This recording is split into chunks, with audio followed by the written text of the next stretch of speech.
The Pat McAfee Show. There'll be no rules for our guests, for us, for the things we can talk about. Yes, Speaking his mind. I've never had a problem expressing my opinions or my thoughts or anything like that. While being relatable. I haven't had that manufactured fake-ass celebrity that a lot of people have whenever they go on those big networks. I've had a chance to really build my crew, build my following, build my audience. And ridiculous. What am I supposed to do? So I'm supposed to look at something that I can definitely afford and say, nah. Is that what I'm supposed to do?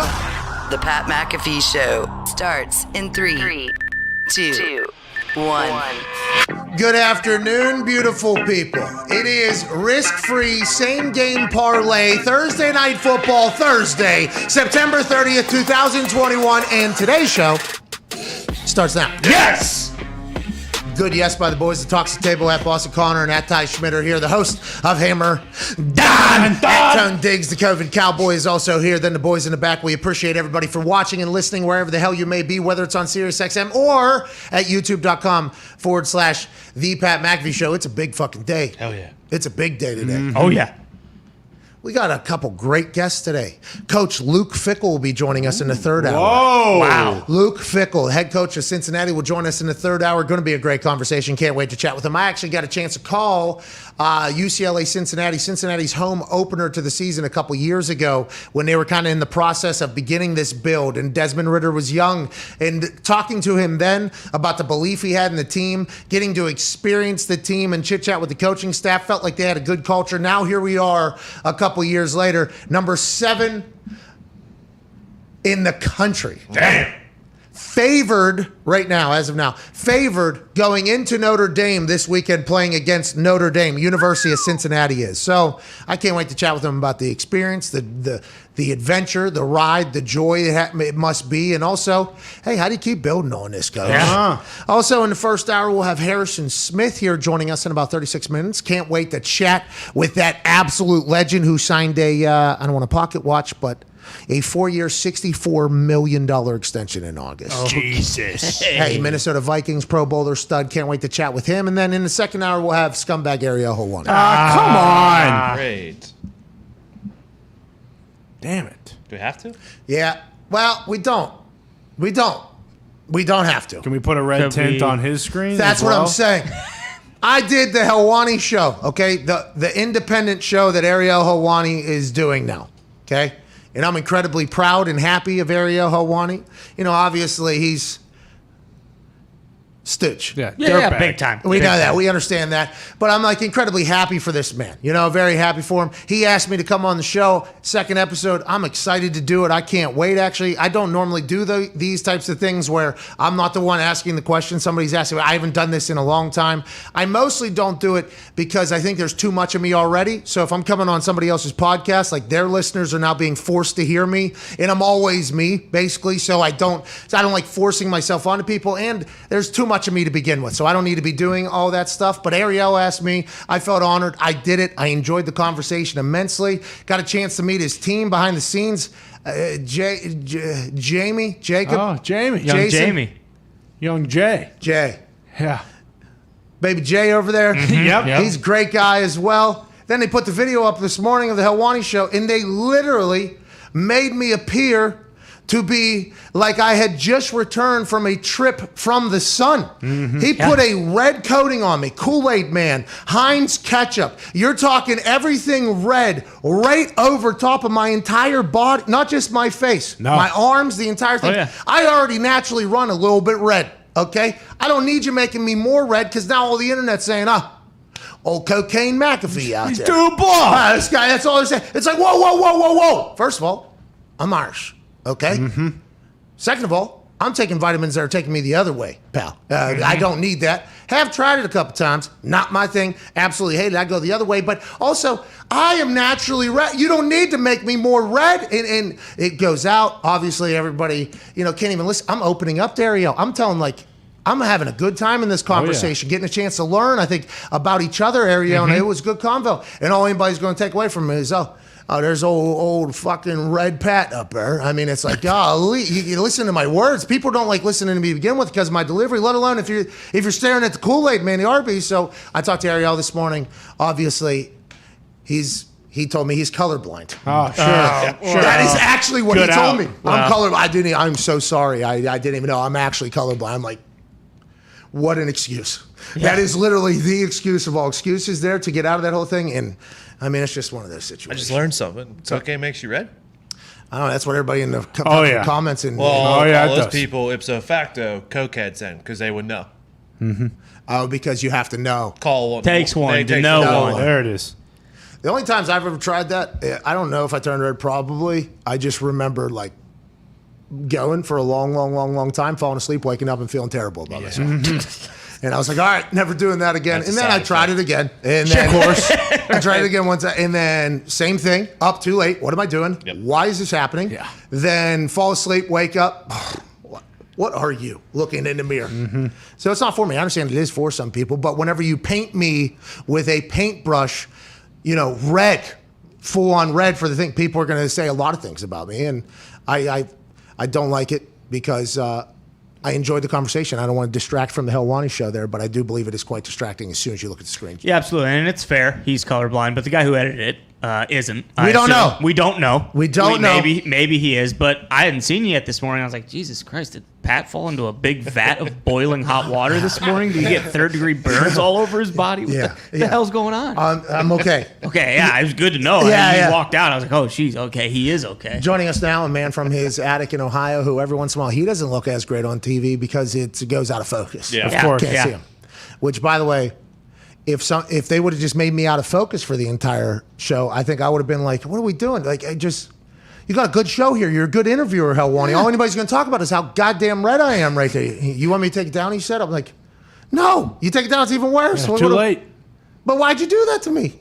Join us now, ladies and gentlemen, a man who maybe sometimes tries to do that to this show whenever his internet crashes in the middle every single day. Yep. Hasn't been as of late. And by the way, he would not be able to finish today's show for the entire time. Why is that? Well, he's got an event he has to go to. Ladies and gentlemen, college football. That's what happens when you're a college football national champion, a Super Bowl champion, and a Ryder Cup champion. Ladies and gentlemen, AJ Hawk.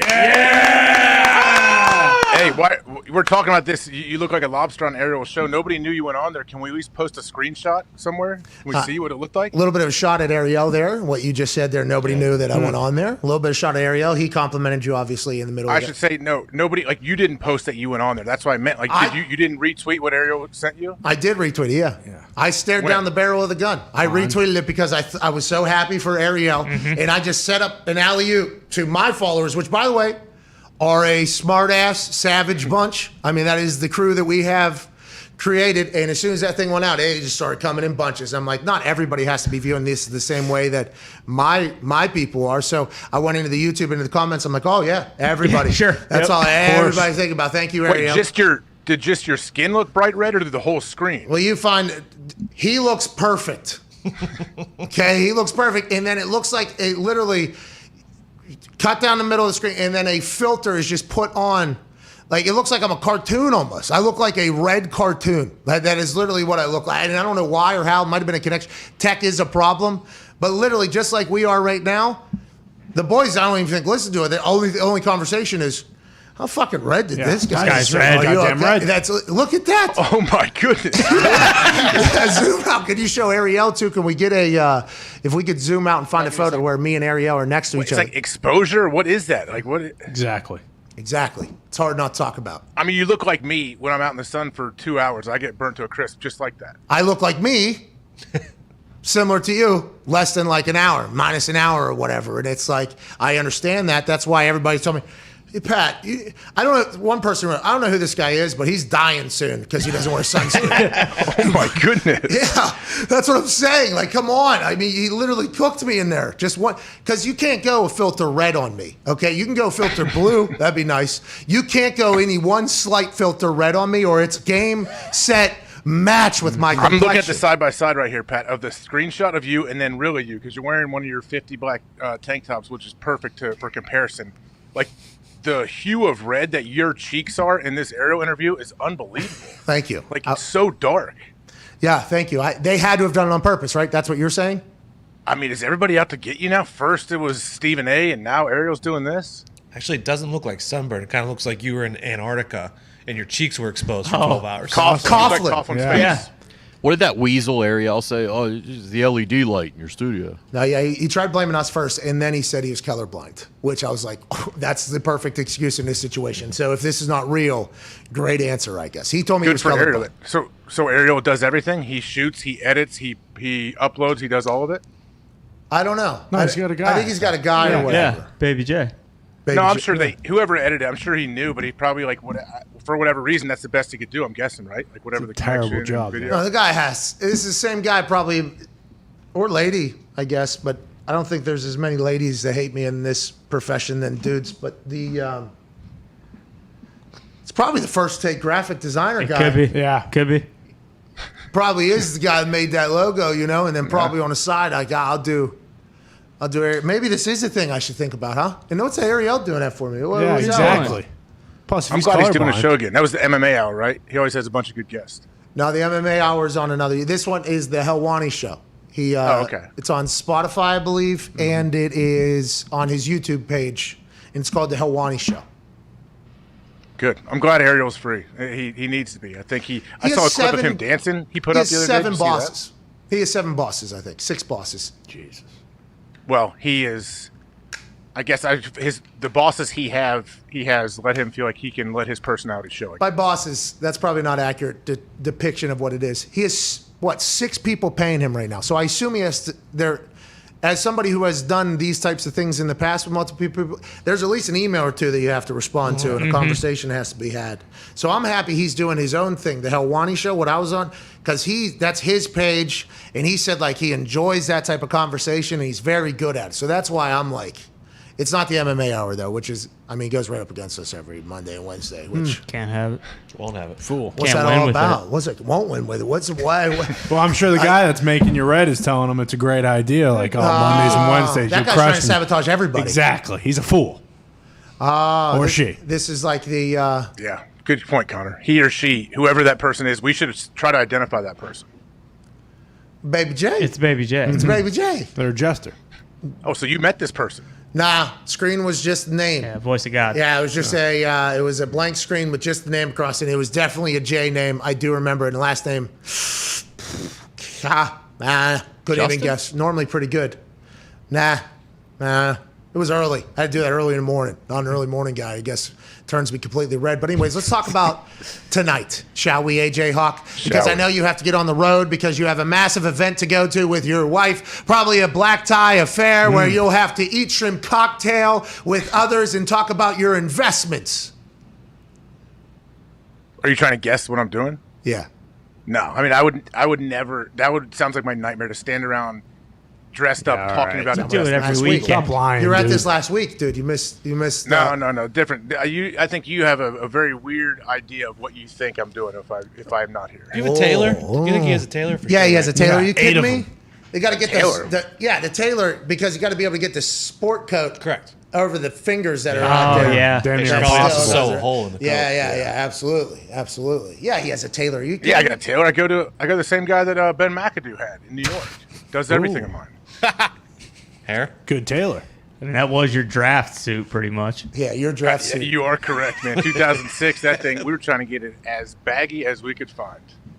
Well, you succeeded. Yeah. Thank you very much. I feel like the basketball players they show from like the 05 draft or whatever too. Yeah, but if you're going 5 overall, fuck everybody, I think. I think that's probably how you felt. And just like old buddy said, when A.J. Hawk signed his first contract in the NFL, he came in sweating because he was in the middle of a workout. That's right. He signed his name on that line, and then he said, I'm going to go finish this workout. Just like T.J. Watt. Hell yeah. Just like T.J. Watt did. That was A.J. Hawk. What a living legend we have tonight in Cincinnati. The Bengals host the Jacksonville Jaguars. The Bengals currently favored by 7.5. This seems like a game that Joe Burrow, who is not afraid at all of the spotlight, with a guy in Jamar Chase who he has thrown 3, 4, 5 touchdowns, whatever the case is. Every game it feels like Jamar Chase is scoring that weapon with a defense that has been playing much better, coming off a massive win in Pittsburgh against a Jacksonville Jaguars team, which I assume they're getting better, but honestly, if I said I watched a down of their games, I would be lying. Sure. There is a missed number of TVs in my room versus games that happen on the weekend. And I do feel bad that the Jacksonville game does seem to almost always be the TV that gets left out, the game that gets left off the TV. Makes Hey, sense. someone's got to. But I do watch the highlights. I watch the 30-minute recap of it. I do that whole thing, and I know of it. This feels like Cincinnati Bengals going to just steamroll tonight, doesn't it? I set up a same-game parlay that's risk-free on FanDuel, and it's plus 1,500 something. I have big thoughts on Cincinnati doing a big blowout tonight. Okay, that is very that's interesting. That's how you feel. Wasn't this line at 10.5 though at one point? I have no idea. Diggs, was it?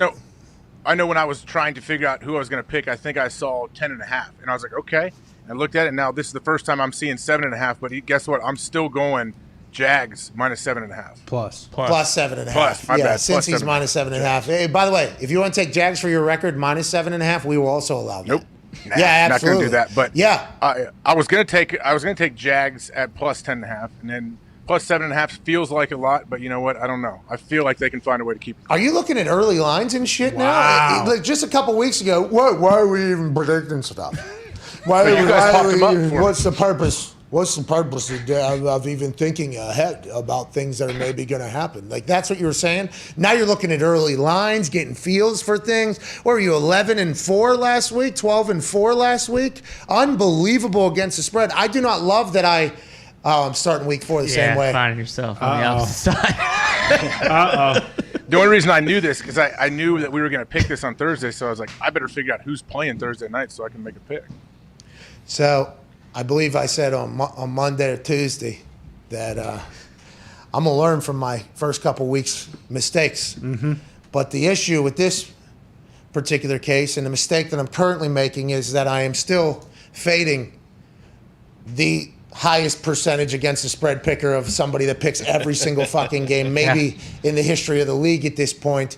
And here we are. I should have texted you this morning. I just assumed that you had no idea this game was even happening because you have that big black tie affair this evening with your wife. So I didn't even know you knew. I should have asked you what he was thinking because the same game parlay risk-free that I put together is very different than Pro Bengals. very pro Bengals. That's Sure good wanna though. You know. should. Hey, I can't. It's gonna go very bad at some point, probably pretty soon. So you should probably not ride with me. Well, I don't like the fact that you're doing research and stuff because honestly, No, I the didn't first research. couple No, weeks, no. you had no I just idea found who was there was a playing. Yeah, His you research was absolutely incorrect. That 10.5 line was not out there. So 10.5 never happened. Maybe that was a line from 2019 or something. Who Might knows? have been. Actually, I think to help your argument, I think it opened minus 4.5 Bengals. Then all the fucking public came in on the Bengals and made the line better. Now we're talking. There for you the go, Jags. James. That's so what I actually, did. yeah.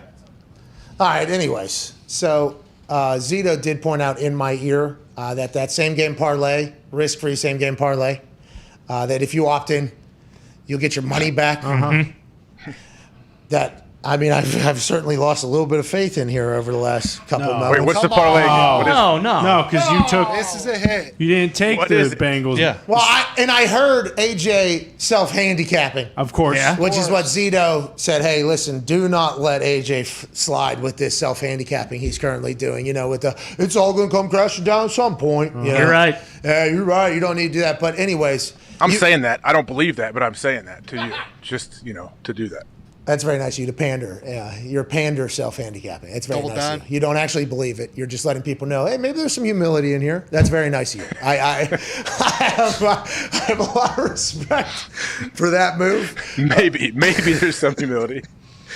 Anyways, my same game parlay is vastly different than what AJ thinks is going to happen on tonight's Jaguars-Bengals game. Obviously, Mr. Chase has scored a touchdown. Okay, Jamar has been targeted by Joe a lot. Allegedly, Joe said, get this guy in here. Joey Burrow, Ohio guy, isn't going to put his name on the line for a guy and then let that fail. Even whenever he was potentially going through a little bit of struggling in training camp, Joey Burrow was very loud saying, nah, that has changed. That has changed. And continue to target him. So I think not only are they good friends, they have great chemistry. I think old Joey B knows that if this was to not work out in the business of the NFL, people would say, well, this is why you don't listen to your quarterback making a pick. Joey Burrow wants to earn the trust and respect of people making decisions in that team so that a situation not like the Aaron Rodgers situation in Green Bay can happen, because if this works, why not continue to listen to him? So I think that is why he'll continue to target that man. And he's very good, gets open and makes insane catches. So, all of that above. Mixon, anytime touchdown scorer.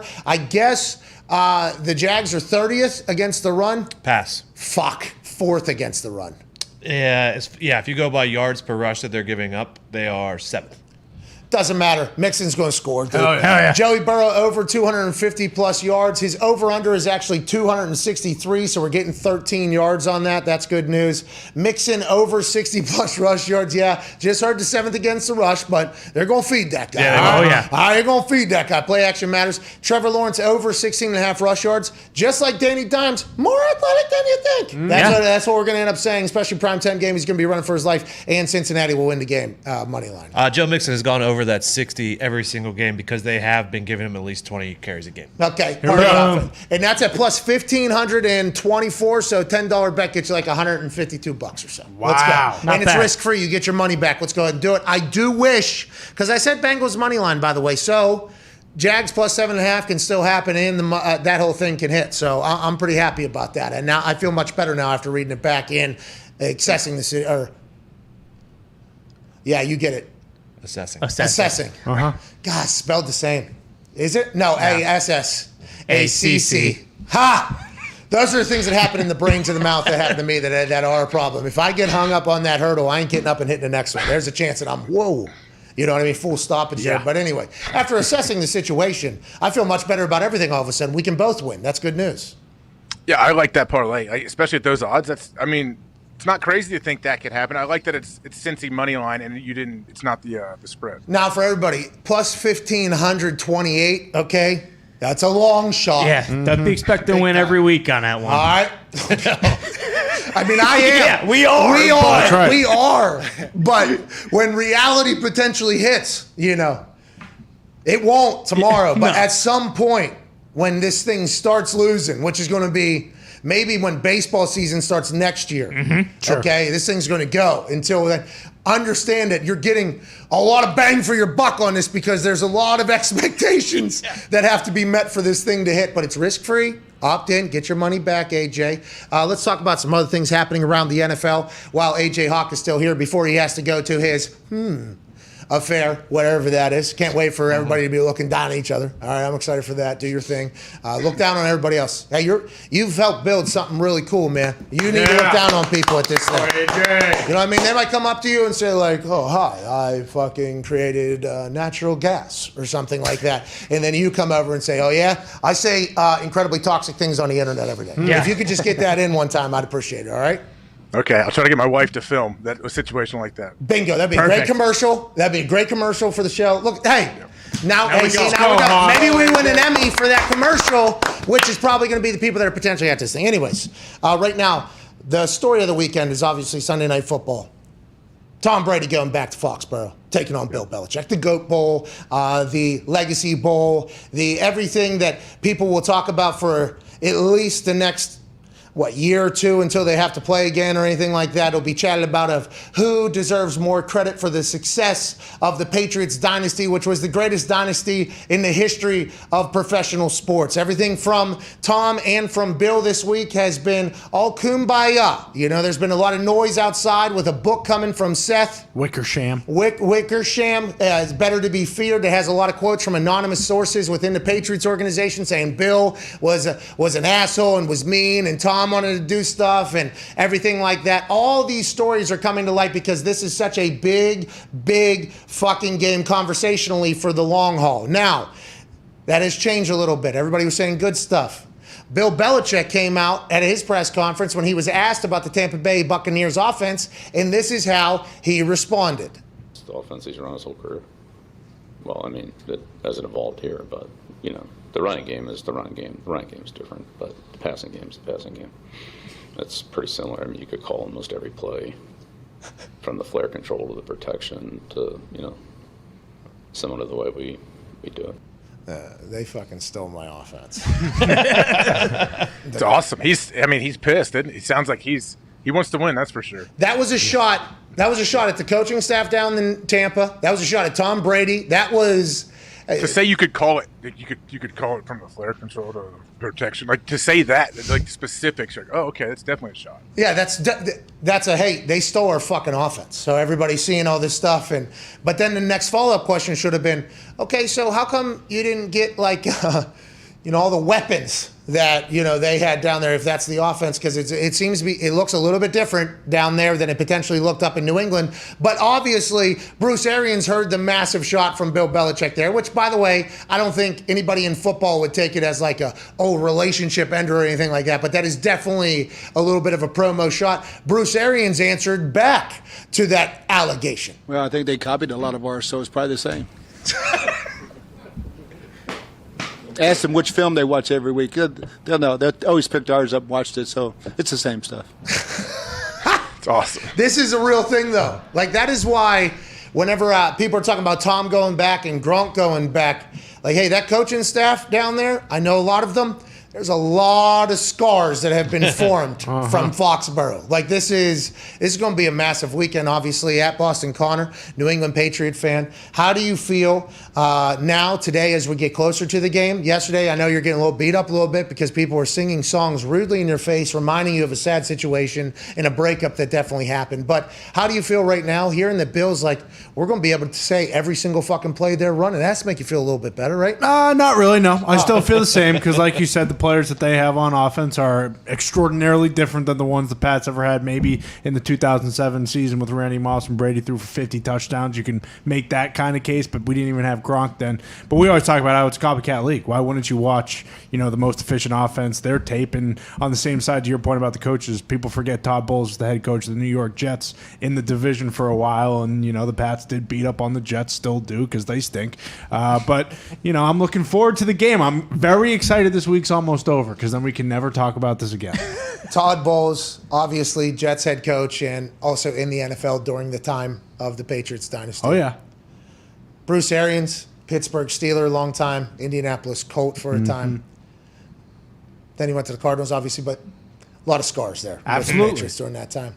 Clyde Christensen, quarterback coach. Not only is he now good friends with Tom Brady all of a sudden, who has maybe a little something to say about there. Indianapolis Colt for the entire time of the entire run, which was you guys running headfirst into each other for the entire. I mean, there is a lot of people that would like to go into Foxborough and get a massive win. But would you think anybody? I mean, it's happened before, I guess. There's no way Bill Belichick gets blown out in this game, right? There's no way. I mean, you would think that, but Bill's not going to be on the field for one snap, so it doesn't matter. I mean, you can put all the best scheme you want. If they don't execute it, if they have an off night, yeah, they could get blown out. And Tom would do – imagine how happy Tom would be. Like, Tom's going to be – they're going to be up 28 in the fourth, and he's going to be checking to deep balls on run plays. You remember in that Hulu commercial when he said he walked into the stadium? Before he ended up leaving. Yeah, and he said, I'm not going anywhere or anything like that. And I think that was like to the football field. Like, he wasn't retiring, you know what I mean? But that stadium was like empty there, What if by the end of that game that place is empty because Tom Brady's up 59-0 or something like that? See, I don't know if Could people you imagine? Would people leave, or you think they'd stick around for like? How do you think that goes over there? If it is, there's no way. I still don't see how Bill knows how big this game is. Right, everybody in New England knows how big this game is. I just don't see how they could get blown out. I guess if you just don't execute at all, whatever the case is. But Bill wins games, with bad. He has. Yeah, they're going to have to score some points, though. Like, are you very confident that the Patriots' offense can put up 17 or more? Yeah, the only hope is that they have their passing defense is like 30th. So it's really, if Mac Jones comes out and plays his best game, which is really all that I'm hoping for, who knows if it'll be close. But it definitely won't be empty by the end of the game, just because I know there's people who are mortgaging their homes just to buy tickets to go to the game because it's $1,500 a pop. So I assume they're going to stay no matter what. And if they do end up getting blown out, you'll just see a lot of tears in the stands, but a lot of, this was nice for it to be on our side for a while. Yeah, see you later. Yeah. Sitting down, definitely. 1,500 secondary market? I'm not sure. That's what it opened at. I know now they're a little lower at like 1,200, but still, like, you're way up in the bleachers for $1,200. Imagine Kraft changing the ticket price for this game for all the seats. Yeah, $1,500 to get in this thing. Yeah, hey, fuck. Tom's coming back. More than the Super Bowl. What do you want from us? Yeah. People that buy their season tickets, they have like a flat rate, and then they get an extra. Oh, by the way, you need an extra. We need an extra $10,000. Yeah, Tom's coming to town. You saw it. We saw it. We don't have to give your suite to somebody else. John Bon Jovi wants to. So Yeah, so we will. you tell us. Wahlberg, I don't too. even know if that's legal, but that's going to be crazy to watch, I think. And I want to feel, because I'm a fan of what Tom has been able to do, and I'm a fan of him being able to basically pick his players, and he's getting an opportunity to run a team. I'm a fan of everything that they're building down there. Got a lot of friends down there, so I want to say I think they're going to just blow them the fuck out. I honestly would hope that if I was a part of a situation like this on a team like this, that where you were able, hey, we know our quarterback is going to be judged by this game. I would want to be a part of that game. All right, I would want to do well in that thing. And I would hope that they would just blow in the fairy tale, they just blow the coach out. It's just a complete blowout. See you later. But I don't know how I could see that happening with Bill knowing that as well. Unless Bill is just so checked out and doesn't give a fuck. And then if the team just can't execute anything, you would think he would have a plan to somehow, it doesn't matter who's out on the field. Yeah. He can go and get it naturally, but this does feel like a blowout. I mean, the last primetime game they had at home was against the Bills, and they got absolutely obliterated. Obviously, that was last year, so it's a little different. You got a new team this year, but I don't think he's lost interest in any sense, or he wouldn't be coaching still. No, but you're saying he understands the situation. Yeah, absolutely, and I think he is going to come out with some stuff to maybe hopefully confuse Brady, even though he's seen every single defense 50 times over. But you're telling me that Brady can call out the coverage? I mean, maybe he can. I mean, That's hope, what Bill just said he could do to Tom's protection. Yeah, and so he'll probably be able to do it right back to him, like you're saying. But the only hope really is Gronk hasn't practiced all week with that rib injury, so if he's not there, AB's back, but we've heard COVID affects you, and Richard Sherman says he needs a full week to really learn the playbook. I mean, if they're shorthanded in the secondary and Mac Jones plays well, then we have a chance. There we go. Hey, there it is. Listen to you. That's it. I like That's it. the goal. Optimistic. That's the goal. He hasn't been like that, AJ. I know. It's good to see. It's good to see. Connor, I still am not. He has some hope. No, I don't have hope. There's just one way for this game to be close, and that's Mac Jones plays the best game he's played. Hey, good luck to you. All right. There we go. Is there any chance this game's like a stalemate, just 0-0? That'd be awesome. No. Just two brains going back to each other? I don't think so. If only. I don't think so. I mean, I hope not. I'm on record if it does happen. For the same game. You did ask the question. Could this happen in a football game? Well said. You are on the record. Maybe You got to give that to Zeke. Mark that. Mark that. Zeke, this isn't a Bears game. There's going to be some points scored. Jesus. I thought about this, and I wish we would have asked Chuck. His life is vastly different now than whenever he was coaching for the Bears. Yesterday he's chit-chatting with us for 40 minutes or whatever. If it would have been a Wednesday last year or this year and he was still coaching for that Bears team, I mean, life is miserable over there, I bet, right now. Hey, great defense, though. I mean, can you imagine being Chuck oh my gosh, late in your career, you're like, man, I've been a head coach already. What am I doing? Why am I still here? I got this beautiful house in Idaho. I'm fucking out of it. What if he Vontae Davis'd? Halftime of a game, just went to Boise, Idaho. That would have been awesome. All right. AJ, have an incredible trip to whatever yuppie event you're Good luck, Hawk. Will do. Thanks. Enjoy. See you tomorrow. Hey, we appreciate you, buddy. We wish you would obviously been able to be here for Luke Fickell. I know. Believe me, I was texting Luke, so he's the man. He is the man. Next time he comes on, hopefully, which is soon, hopefully we don't ruin it, we'll be able to have you on and chit-chat with him. I'm going to ask him about you, though, for sure. We're going to have to ask you. All right, we're back in 5 minutes with Harrison Smith of the Minnesota Vikings. We can't thank you enough for listening or watching wherever the hell you may be. AJ, safe travels. This is the Pat McAfee Show. Cheers.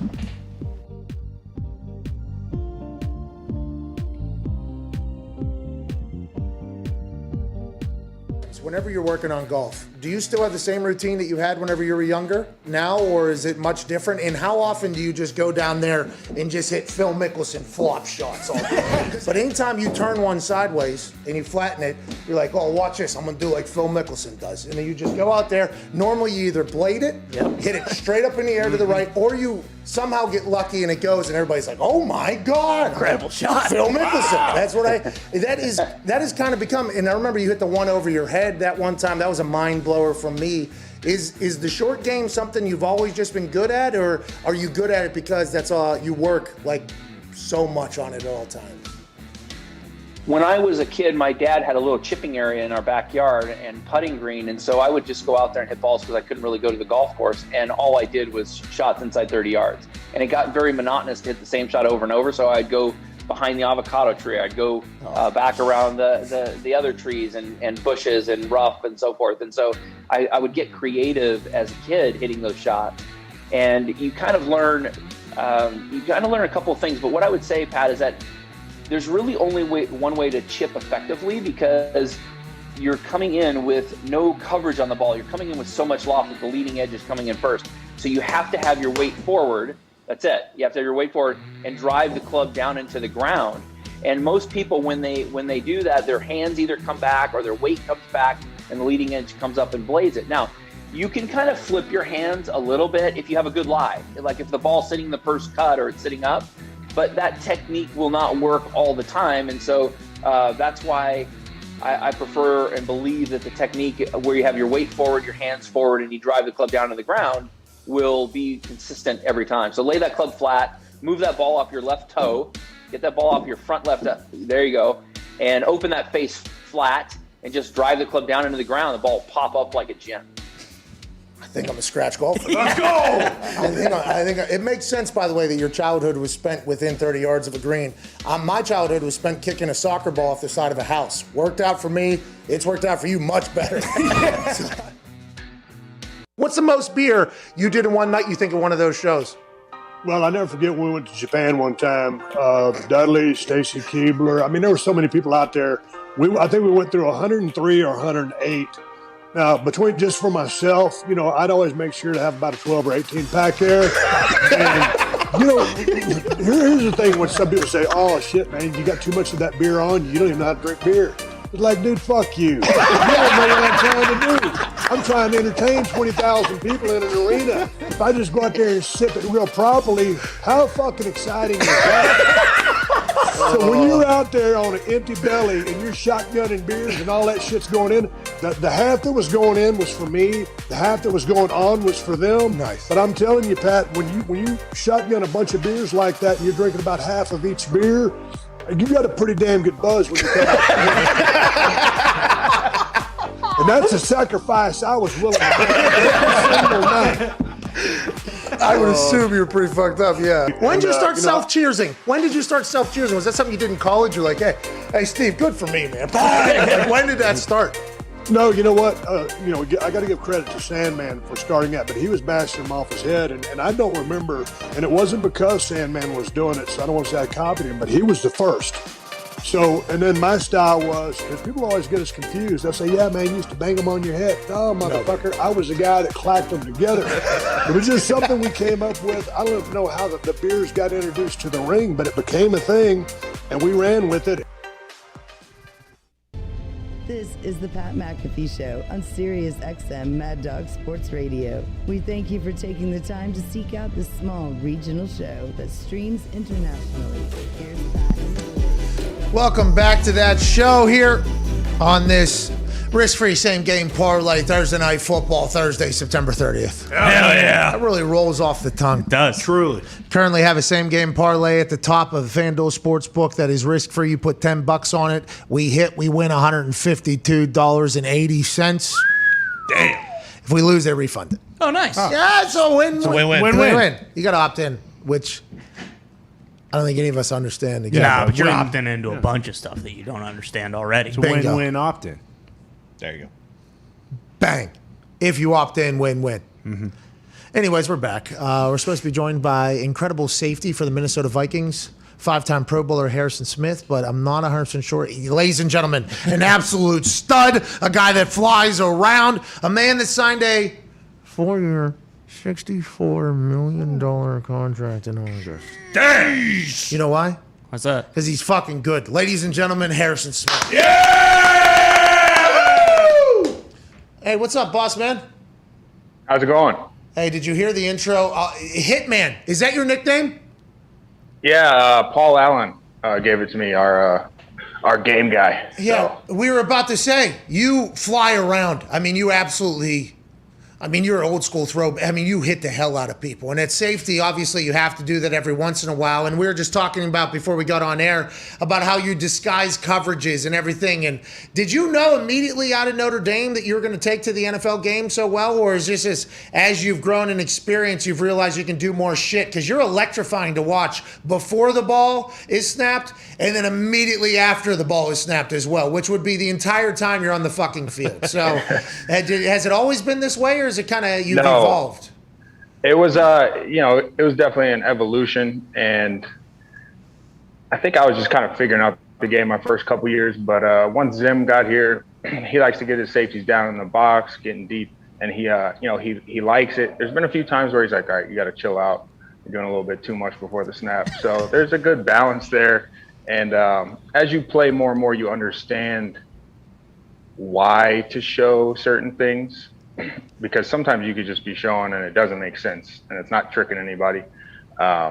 So there's definitely a balance. Zimmer, I'm happy to hear that you and Zimmer have a great relationship, it sounds like, because it seems like the only time he gets talked about is when something negative is happening. And now you guys going into week 4, I mean, you could be 3-0. I mean, you could very easily be 3-0. That first game against the Bengals, obviously they called a 4th and 1 on their own 29 that kind of turned that entire thing around. Ends up in overtime. You lose to a field goal. Then Cardinals, I mean, inches away from winning that game, and then you guys get a win over the Seahawks. Things have to be relatively positive over there, or you guys just kind of realize the situation? How is it over there?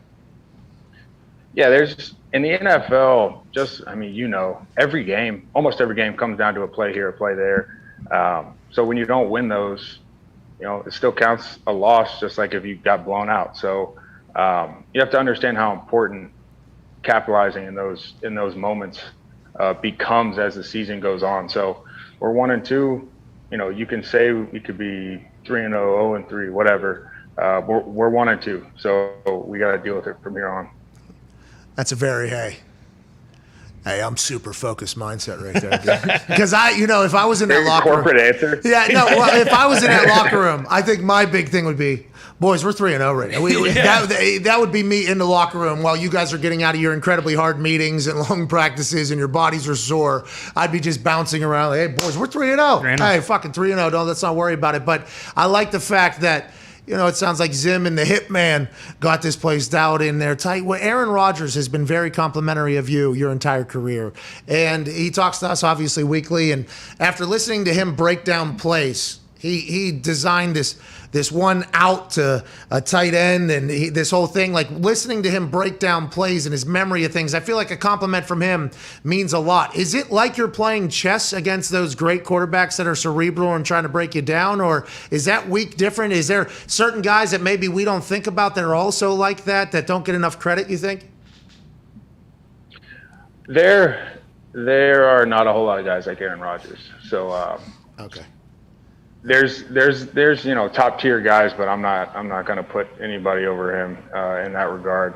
So he's I can tell sometimes I'm walking down towards the line of scrimmage, depending on the play. Like sometimes he'll kind of look over and smile, like he's already in the right call, stuff like that. So there's a little bit of gamesmanship and stuff going on between quarterbacks and safeties, quarterbacks and linebackers. That's like a fun part of the game that fans don't necessarily get to see. Do you know how much you're able to do against a guy before you play, or as the game's going, you're like, oh, I can get away with this, I can get away with this? Are you constantly evolving in the safety, in the disguise aspect as the game's going on, or is that something you got to kind of stick with? Yeah, a little bit. It kind of depends on the flow of the game, the score of the game, just situations and calls that we're put in. I don't have quite like the free reign like quarterbacks do to make full audibles and checks to change everything. So I got to work with what I got sometimes. Yeah, but like a safety that flies around is so everybody obviously loved Troy Polamalu. Yep. Everybody loves Ed Reed, who was always stalking. It felt like everywhere. And you're like that. Watching you play is fucking awesome, dude. It is a lot of fun. So we appreciate you joining us. Tone Diggs with a question. So you got Stefanski coming back to Minnesota this weekend. Do you feel like, talking about gamesmanship, like you have to disguise things a little more since obviously he went up against your defense and you've gone against that offense so much? Like, what are your thoughts going in and facing Stefanski again this weekend? No, I don't really get into that game too much because then I'm gonna get myself out of whack, and it's ultimately not worth. The disguises is fun. It's fun for us to talk about. It can help, but if you're doing it to a point where you can't execute your job, it's not worth it. So there's a balance with that, and their whole staff is. Not their whole staff, but a lot of them are former Vikings coaches. Joe Woods, their DC, was my first DB coach here. Jeff Howard, Mike Prefer, all the guys on the offense. So there's a lot of familiar faces over there. Do you have to change calls or anything? Yeah. I don't know. We'll see. I'm sure they know plenty what's going on. You got. Go ahead, Connor. Yeah, Harrison. A big storyline out of the Vikings this year is the new kind of budding relationship of Zimmer and Kirk Cousins. Have you tried to sneak into their weekly film sessions to kind of hear what they're talking about, or you just let them do their thing? And has that helped the team? I am a little jealous they get that alone time together, but. I'm gonna let them keep doing their thing. It seems to be working. Kirk's playing great. So having a relationship between quarterback and head coach, especially a guy with a defensive past, I think can be really beneficial for both of them. Yeah, I think the literally, and I said this whenever you complimented Zimmer earlier. Literally, the only thing we ever hear out of Minnesota about Zimmer is he's pissed off about something, he doesn't like something, and something bad happened. It's nice to hear that, like, from inside the building, it's like, no, things are good over here. I'm sure Vikings fans are very happy. Because Thielen's a psycho. You know what I mean? Like, Adam Thielen's a psycho. So I've become a fan of the Vikings through him, I'm a big fan of his. Okay. So watching you guys, how is he every day in practice? Is he the same human all the time? Thielen? Yeah.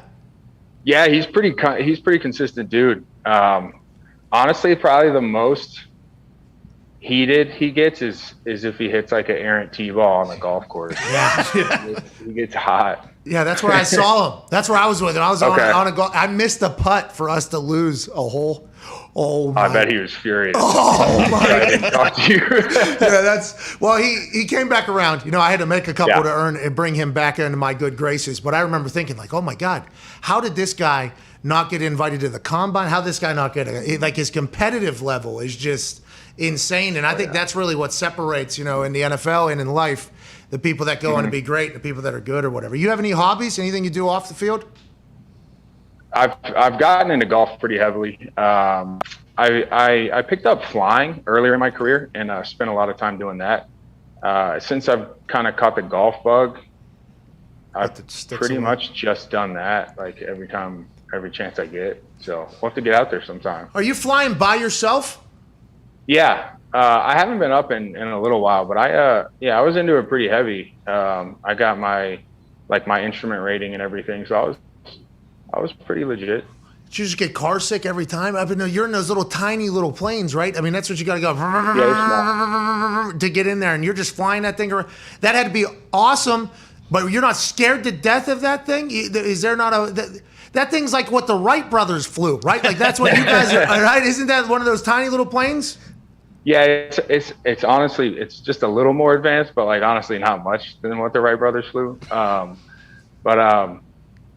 I was scared of flying at first, but once you get into it and you have control of the plane and you're talking to the tower, getting the clearances and all that, it's just becomes a game and it becomes fun. There's obviously some serious consequences you have to be aware of, but it was good. I'm really glad I've spent a lot of time in it. Yeah, I could imagine. I mean, that takes a lot of AJ Hawk, who's normally with us. He's at some yuppie black tie event, that you'll now 4 years, $64 million. I mean, you're probably at the same events or whatever, but he is also a pilot. He's flying around. I had no idea this many people got into it.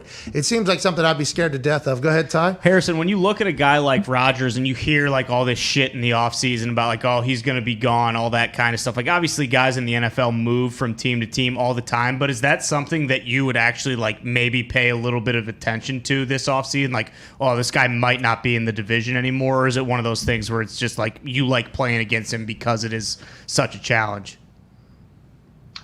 I pay attention to all the headlines and stories in the offseason because I got nothing else going on, so it's kind of fun to put your fan hat on for a little bit. But I've pretty much felt like he was going to be back with the Packers. So I think most guys, especially defensive guys, it's just too good to be true not to have to play him twice. I was about to say, are you genuinely an optimistic guy or a pessimistic guy? Because that sounds like a pessimistic this is all, he's going to come back. Yeah. Yeah, at heart, pessimistic. Like I remember like my good plays and interceptions and stuff, but like the ones that stick with you the most as a DB are the deep balls, the touchdowns. Yeah, and the thought, did he just freeze? That was a good run. They had a great run with him. Yeah. Ladies and gentlemen, Tech is going to do those things. Absolute great conversation with a stallion hitman. And at his heart, every once in a while, a pessimistic guy. He heard that Aaron was potentially not going to be a Packer, and he said, nah, he'll be back. Of course, I got to play against him twice. Ladies and gentlemen, Harrison Smith. Hey, somebody send him that clap so he knows that we did celebrate him on the way out. That was a good conversation. Yeah, it was a bummer. I want to hear about the doctor who went in and talked we got to call him back, actually, because I want to do 5 public push-ups. Oh, true. Cincinnati Notre Dame this weekend. It was a Zoom, so I'm trying to get him back on. 0% chance. Somebody send this to him. Hey, Harrison, Notre Dame loses. 5 public push-ups from me. I get to say, like, hey, owe me 1. You owe me 2. If Notre Dame beats Cincinnati, I'll do the 5 public push-ups. There we go. So far, Tyrod Taylor owes me 20. Mark Andrews owes me 20. That's right. The reason why those are 20 and this is 5 because I want the West Virginia. I can't just, you know what I mean? Cincinnati's 5. Right. You know? It would be great if there was just like at Super Bowl events or something like that, where there was just 10 guys. Hey, I'll need 5 out of you guys. Right Could now. you imagine that? Yeah. But on the flip side, I need to make sure we continue to win. I don't need to be doing public push-ups for any of these guys. No. You could do 20, though. Didn't you go up to Camp Anawana with Cincinnati a couple years ago? Yeah, I did. You know what I mean? Up there at Camp Higher Ground. Oh, it's not Anawana? No, it is kind of a Camp Anawana situation. They hold you in our hearts and everything. Mm-hmm. And when we think about you, it makes me want to fart. This thing came apart. All right, let's get to the phones. We have nobody on the line. 1-833-4-McAfee. We will answer phone calls if any of them come through there. I have no idea what had happened was. Probably the system is Dahn. Let's talk about some other storylines that are brewing. Andy Reid, who's back in practice, by the way. Yeah, great to hear. Andy Reid sounds to be okay. Just a little case of dehydration. Need to get that guy an IV every once in a while when that thing's happening. Let's get some water and let's get some electrolytes in there, a little sodium. Let's go ahead and get life going for Andy Reid. We don't need to be, worrying about old Andy Reid in times like these because Andy Reid has brought us incredible football with his Kansas City Chiefs team, especially a team that, is currently staring down a 1-2 record. They signed Josh Gordon, the Flash, who has been incredibly spectacular at every one of his stops, including the Patriots and the Seahawks most recently, and even in the fan-timed football league where he caught a game-winning touchdown in his 1 week that he played. Yeah. Everything has always been, will he remain available due to everything that potentially happens off the field?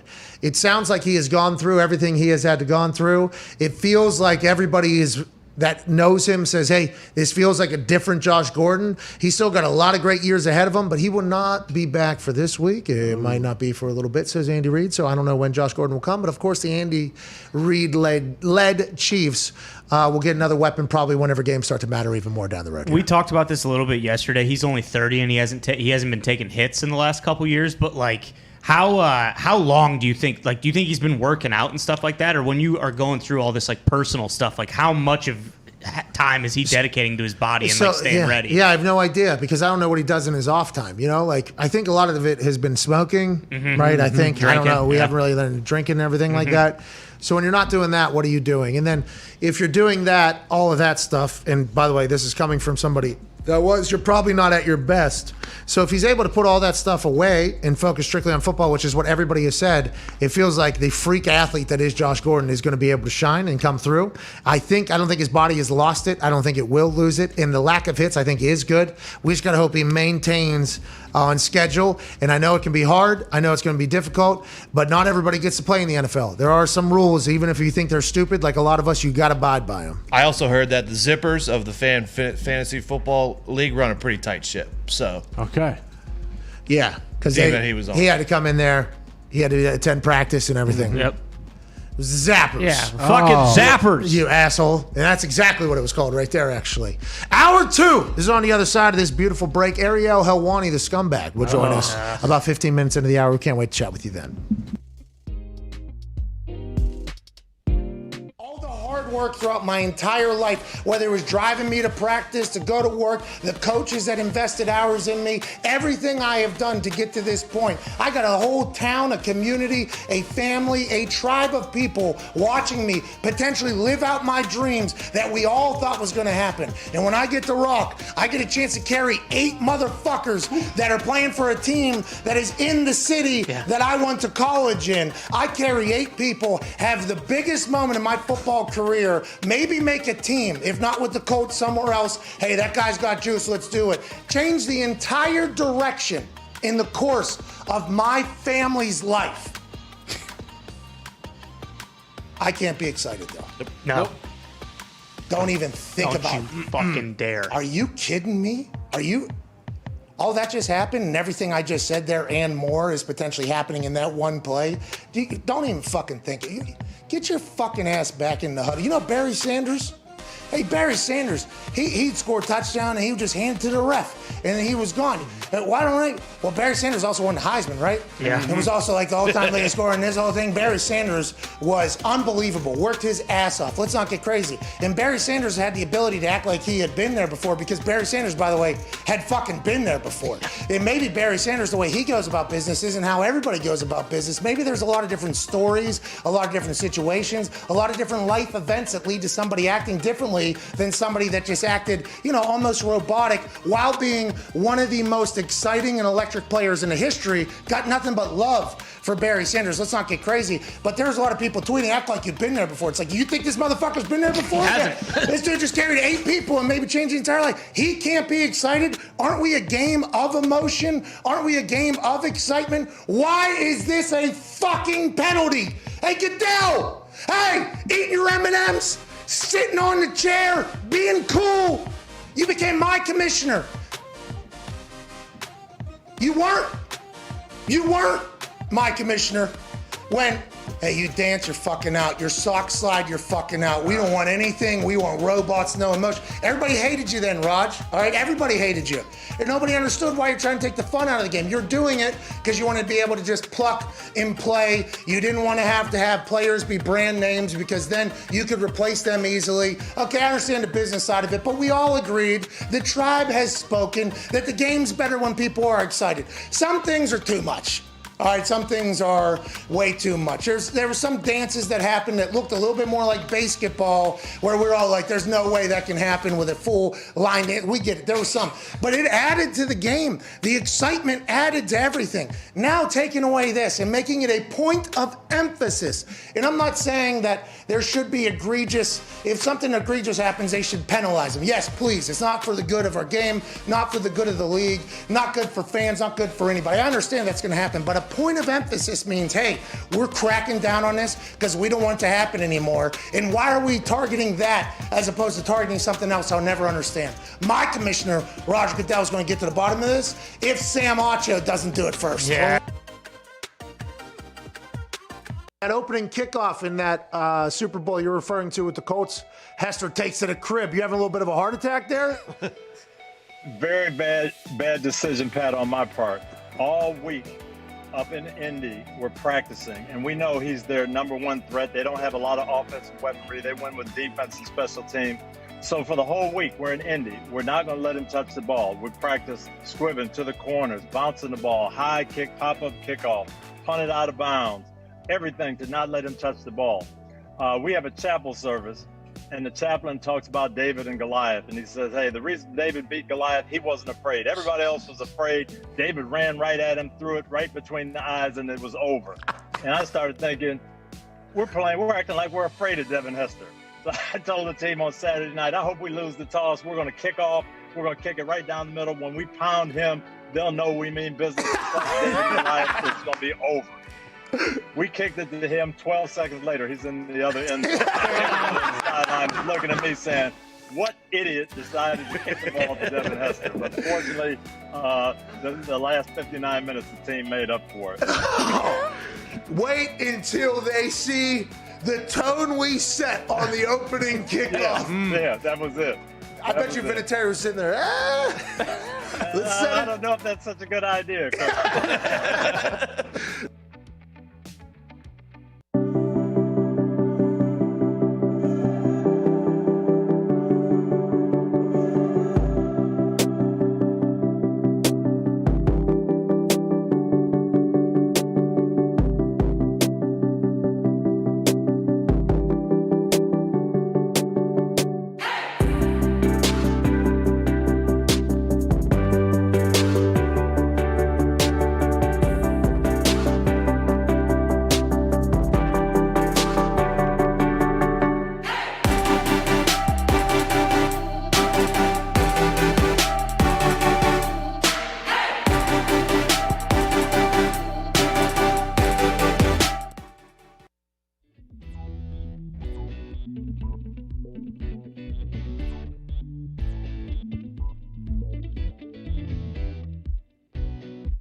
The Pat McAfee Show.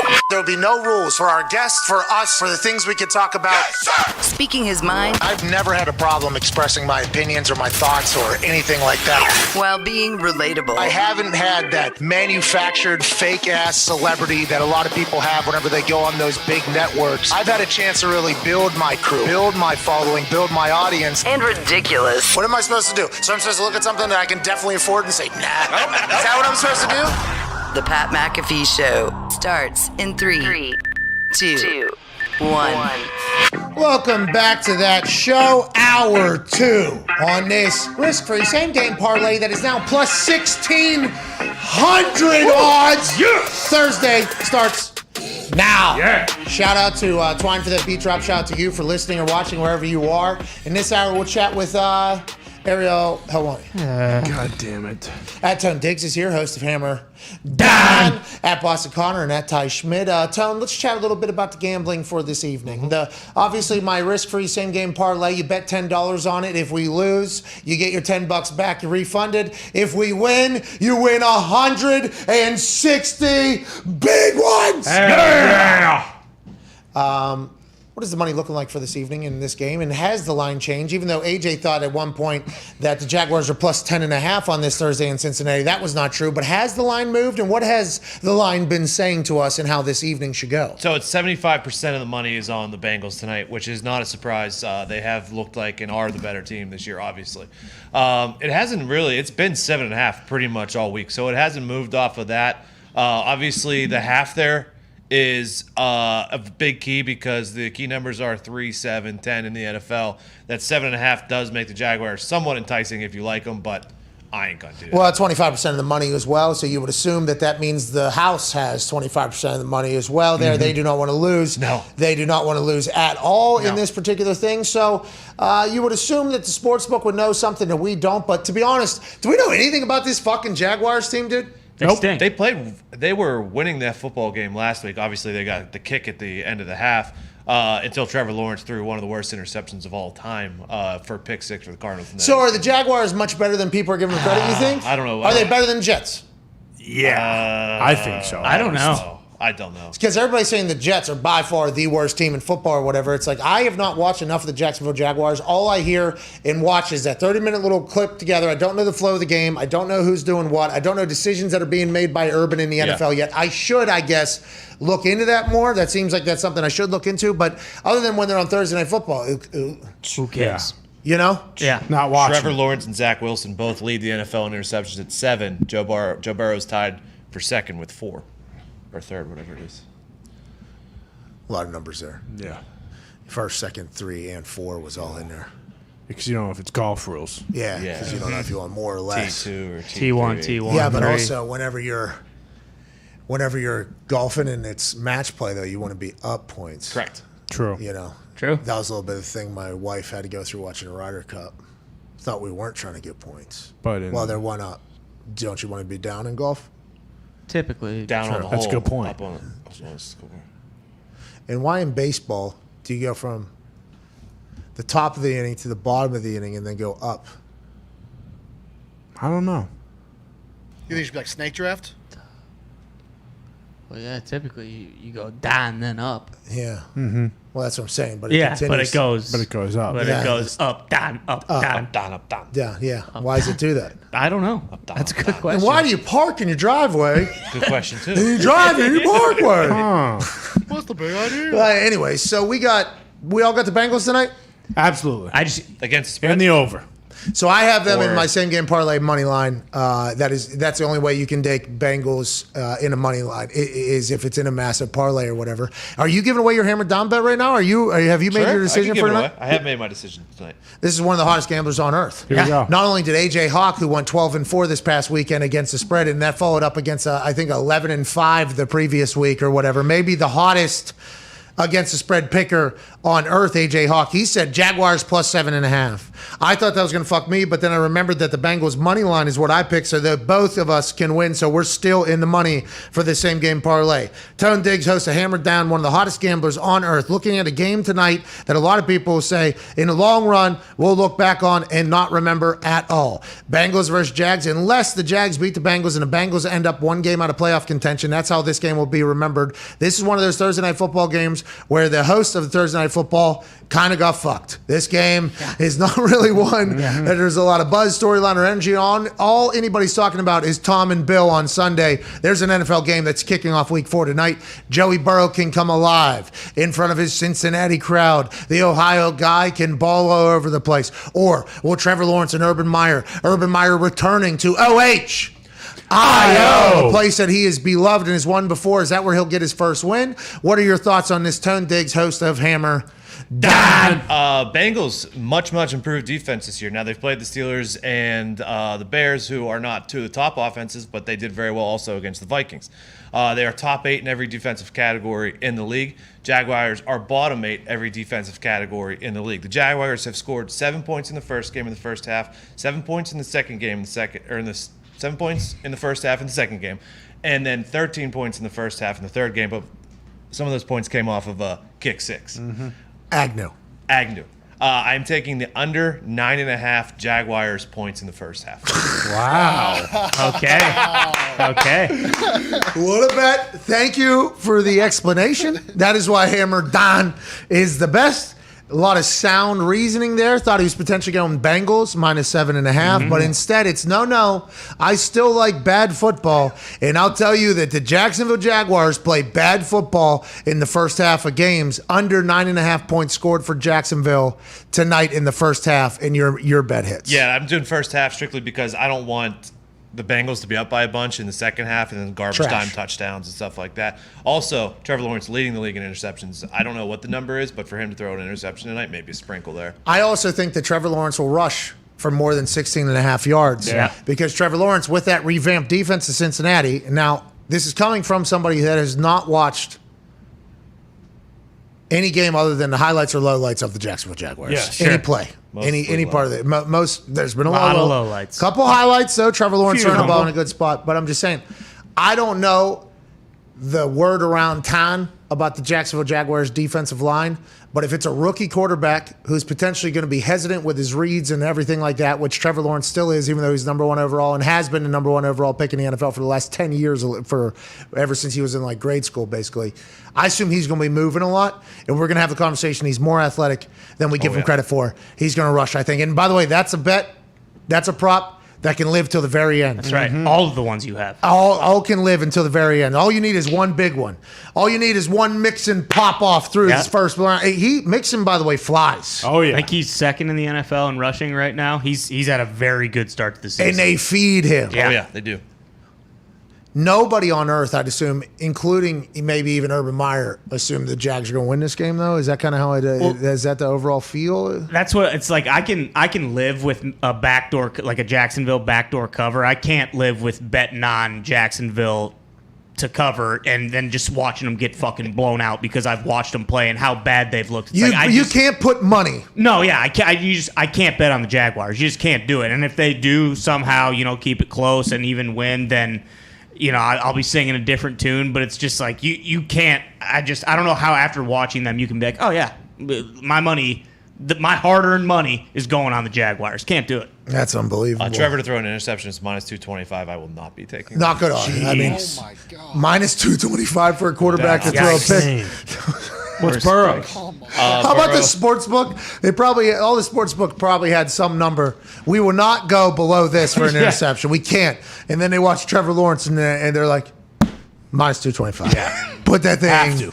We need to make a little bit of money off of this somehow. Make sure people either don't take this bet, or if they do, they are losing mightily in this thing. That's wild. Yeah. Hey, shout out to the Cincinnati Bengals defense. Yeah. Hammer them. They are without their all-pro Pro Bowler safety this evening, so I don't know if that'll make a difference. Well, maybe Thursday night games also a lot of different game plans are normally much more basic, a lot more, like easy to kind of execute both offensively and defensively. I was trying to figure out which side. I think defense is more simple than the offense is going into these Thursdays, but both are very limited. I mean, the time you get together is basically nothing. Monday, kind of a walkthrough, but it's a recovery day. Tuesday, same thing, maybe a partial practice. Wednesday, you're traveling, it's a little thing, and then Thursday's the game. So you can't really put in too much crazy shit, which means that the other team, if they did any research before, they probably know exactly what you're going to do. And it's like, okay, normally which team is a better team that can get the game, can win the game.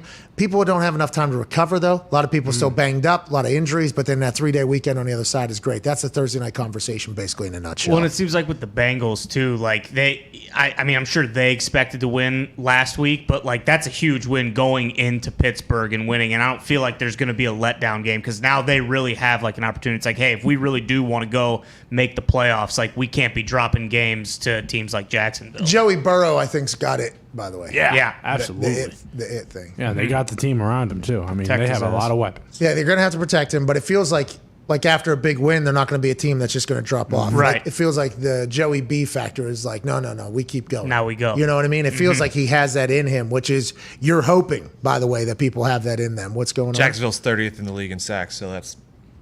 I don't think they're going to affect Joey tonight. There you go. Oh, golly. Cincinnati's going to win by fucking 8 touchdowns. Now, since he's tonight. 30th in the league in giving up sacks, so. Oh, geez. 30 versus 30. Okay. Rocking a hard place here. Who will suck more? How will Joey Burrow be able to survive? We shall see. Let's go to a couple phone calls on the 5-hour energy phone line before we're joined by Ariel Helwani. Let's go to Jeff in Kentucky. What's going on, Jeff? How we doing, boys?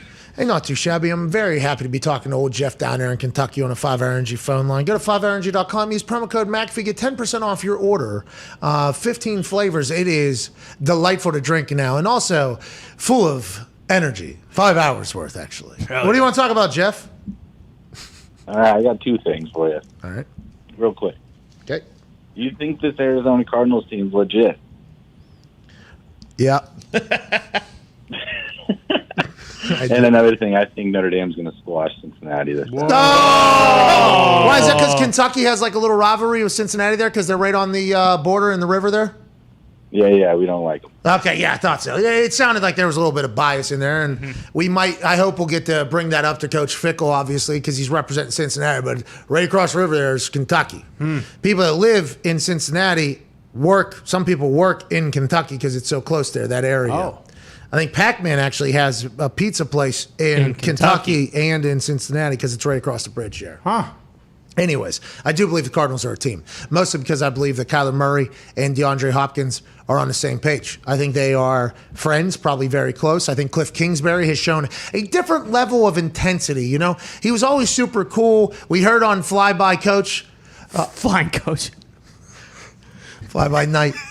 Flying Coach. We heard on Flying Coach with Sean McVay and Schrags on Spotify that, you know, Cliff Kingsbury was potentially at one point of his NFL coaching career worried about getting sideline passes for somebody before a game. Yeah. That's right. Okay, before a game started, you know, against Sean McVay and the Rams or whatever in L.A. Now it feels like, and I might be wrong just from judging this from the outside in, it looks like Cliff Kingsbury getting a little bit more worked up about the refs, getting a little bit more worked up about whenever things happen. Like, I like seeing that type of thing. I like seeing it. Now, Jim Caldwell was a great coach for me. I was very lucky to play for a team that Jim Caldwell was on. He was always very calm, but it feels like Cliff Kingsbury has evolved in his NFL time as well, is what I'm saying.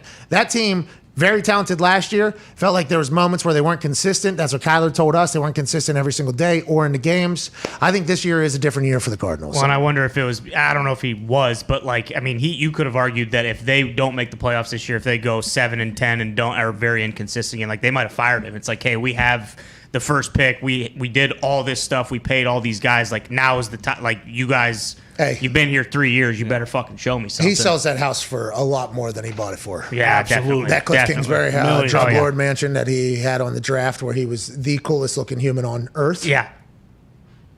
That house might have had to go for sale. But they're in the NFC West. It's a tough league. The owner, though, is investing a lot of money, flying on his plane to go get JJ. He's going to have to pay Chandler. They're bringing in Boot. I mean, there is a lot of investment in Phoenix, which is, did you know, the 5th largest city in America? Phoenix, Arizona? And growing. 5th largest city in America. So you got New York, L.A., Chicago, Houston, Phoenix. Wow. I knew it was a huge TV market, and that's why the NHL has a team there that is floundering, but they keep trying to keep it afloat there. But I think the owner knows, hey, we're a big fucking city. Yeah. If we have a chance to have a great team here, let's go. And they are doing that. And it seems like Kyler's taking that next step. And Nuke is unbelievable. Speaking of unbelievable, here's somebody that is not. Joining us now, a man who is like an 8-time award-winning journalist. I was incredibly honored to be on his show, The Helwani Show, today. The audio, from what I've heard, is great. The video portion of it, though, I mean, he literally painted me red. Yeah, god awful. I have no idea why you would do this, mostly because he's old Helwani, ladies and gentlemen, the independent MMA journalist, Ariel Helwani. Oh, my God. This guy. There you go. This guy. What are you doing? Listen, can you hear me?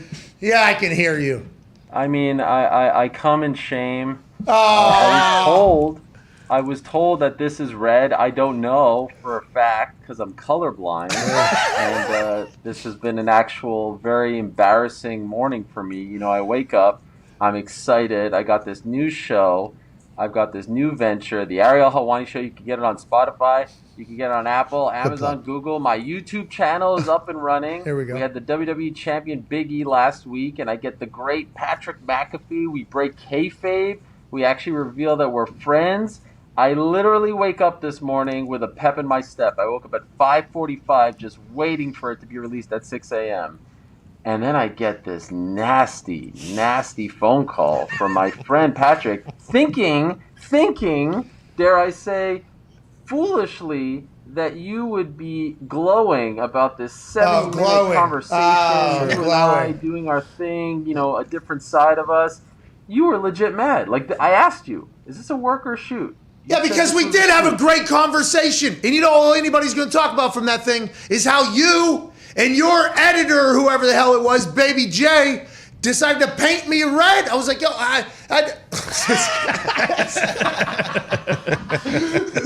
Is this better? Is this what you want? I'm trying to your home and native land. True patriot love and queer sons command. Oh, Canada. Hey.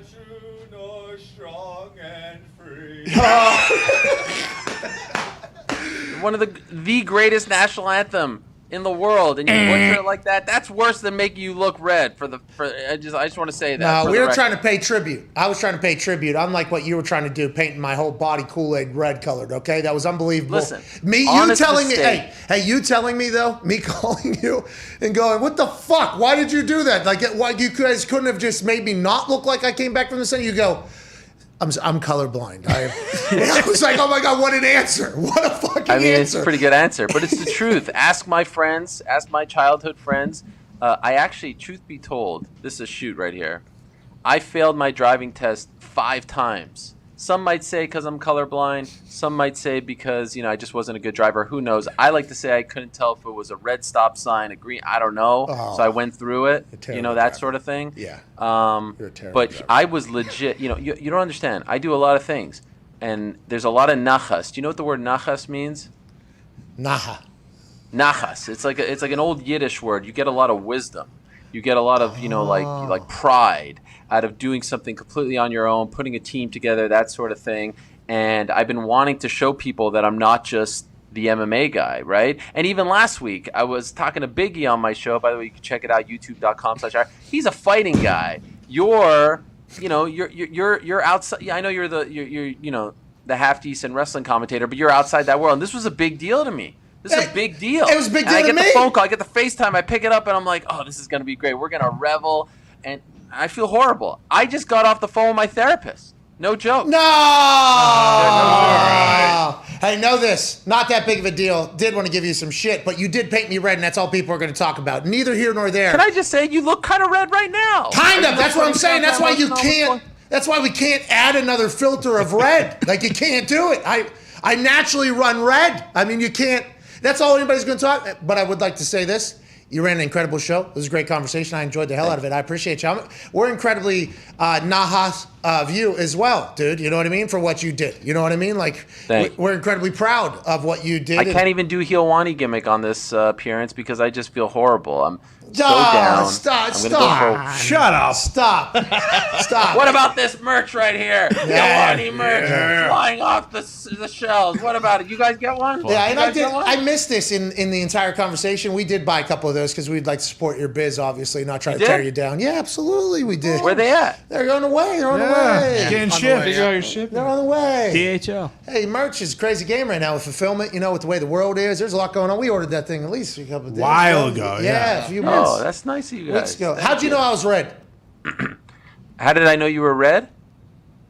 Are you drinking? What are you drinking there? Kool-Aid? Well, that's what you try to make me look like. Big joke. All right, this is Gatorade Zero powder pouches. Because powder, right? You told me about that. Yeah, and I put it in the water, and then I shake it, not stirred. You know what I mean? I do this whole thing. I feel you. But how'd you know I was red? How'd you know I was red? What's that? How'd you know I was red? You just said I look a little red right now. You fucking lied. Well, no. Now that I've asked people, I've gone around. I've asked my wife. Like, is he red? What she said? No, baby, you were 100%. Like, he looked actually kind of pale. She said. No, she made fun of me. She said, "How stupid are you? How could you do this?" No, but we talked about our significant others in that. I talked about my wife. It was nice. Yeah, it was a great conversation. I really appreciate it. That's why it's a shame that all anybody's going to be able to do is not listen to Not true. By the way, they're only talking. By the way, I actually think it's a brilliant gimmick because now more people are tuning in to see just how red you look. Well, and that's what I thought you did it on purpose for that type of reason right there. And that's why I said you didn't have to. I thought the conversation was good enough because you run a good show. But let's move on. Okay. MMA world's really heating up, huh, Heel-Wani? Yeah. I mean, things are really getting going right now. There's a lot of conversation, a lot of controversy. Obviously, John Jones, his whole, everything he's got going on yet again, so incredibly sad. But then Conor McGregor's getting back healthy. There was a big-ass fight card this past weekend. It feels like the MMA world, just like the NFL, it's always something, right? Is that an accurate assessment? Well, I would argue there's more in the MMA world because there's no, there's no off season. There's 43 UFC events, and the 9 off weeks aren't like one chunk. It's Thanksgiving, Christmas, so it always feels like there's an event. And by the way, when there's no MMA event, there's Bellator and PFL and Cage War. There's always something going on. UFC 266 was, dare I say, as the kids like to say, lit. Oh, that's LIT. That is a fact. The main event, I hope you guys watched it. Did you guys watch that main event? Yeah, Ortega Volkanovski, are you kidding me? Yeah. Third round, one of the greatest rounds that I've ever seen in the history of this sport, certainly on that stage with those stakes attached to it. Alex Volkanovski, former rugby player, by the way, who was then feted at the Raiders game on Sunday, tried to get him to say that he liked the NFL more than rugby. He wouldn't go there, but that guy's an absolute legend, and I'm happy that he's getting the respect that he deserves because that was incredible stuff. 99.9% of the people on this earth, Patrick, tap out in that moment.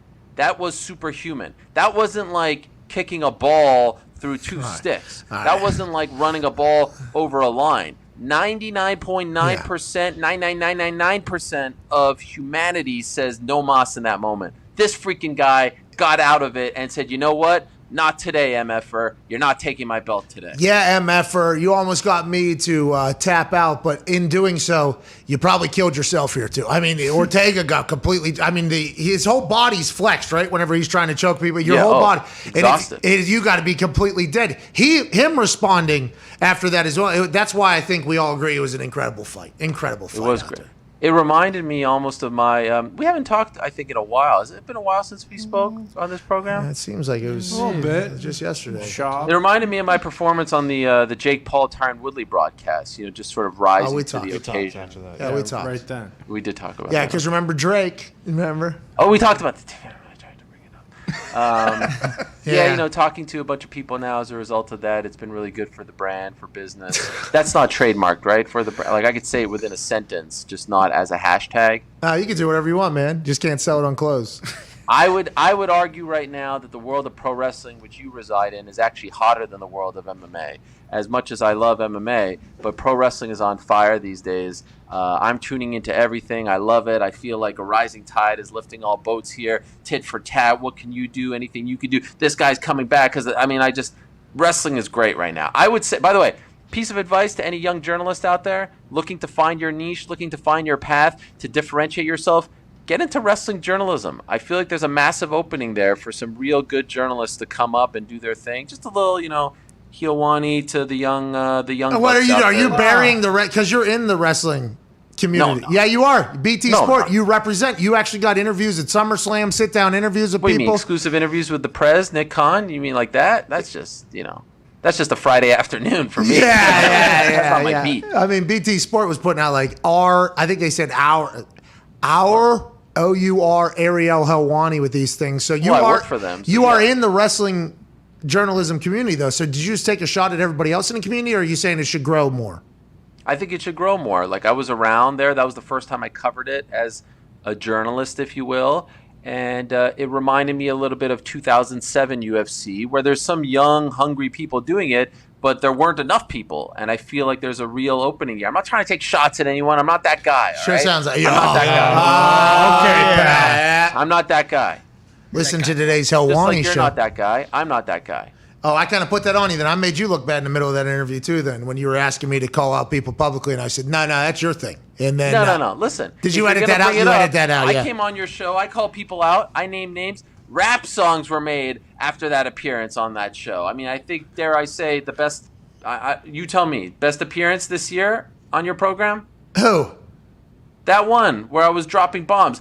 People are calling that akin to the CM Punk pipe bomb of 2011 in Las Vegas. I mean, they're saying it's one of the all-time great performances. Appearances, interviews, you tell me. I don't want to be that guy. I'm not going to give myself the old Barry Horowitz. I'm not that guy. Bro, have you ever had a show that had the reigning NFL MVP on it, quoting Ram Dass on it? Have you ever had that? Because that was a Tuesday for me. You know what I mean? Like, I would say that probably best appearance, like the top. Probably 15. There's probably 15 like good ones. Then there's probably a good 16 to 30 where we're like pretty memorable. Tomlin. Yeah, Mike Tomlin, obviously up in. I mean, you know what I mean? Like it's in a. What are you talking about? I had the reigning It's hard to defending get you UFC there. featherweight champion Alex Volkanovski, who got out of a submission hold that 99.9% of the world. We're not talking about that. We're talking about you having the best appearance on this show. Is what I'm telling you. It's hard to find that spot in the list to have a good appearance on this show because we are so lucky. Everybody gives us a good appearance, it feels like, except for Jerry Rice. Jerry Rice. Yeah, Jerry Rice. And Rondell Moore a little bit. Kerrigan. I noticed you were getting into some more MMA interviews, and it feels like you don't see me out there talking to the third string guard for the Cincinnati Bengals. And I know, I see you doing Patty Pimblett. I see you doing this guy, that guy. Hey. I feel like there's kind of an understanding here between us. We have our lanes. I'm Monday, Wednesday, 1 to 4, but you're not going to touch the MMA guys. So is this a declaration of war? I'm not sure. Those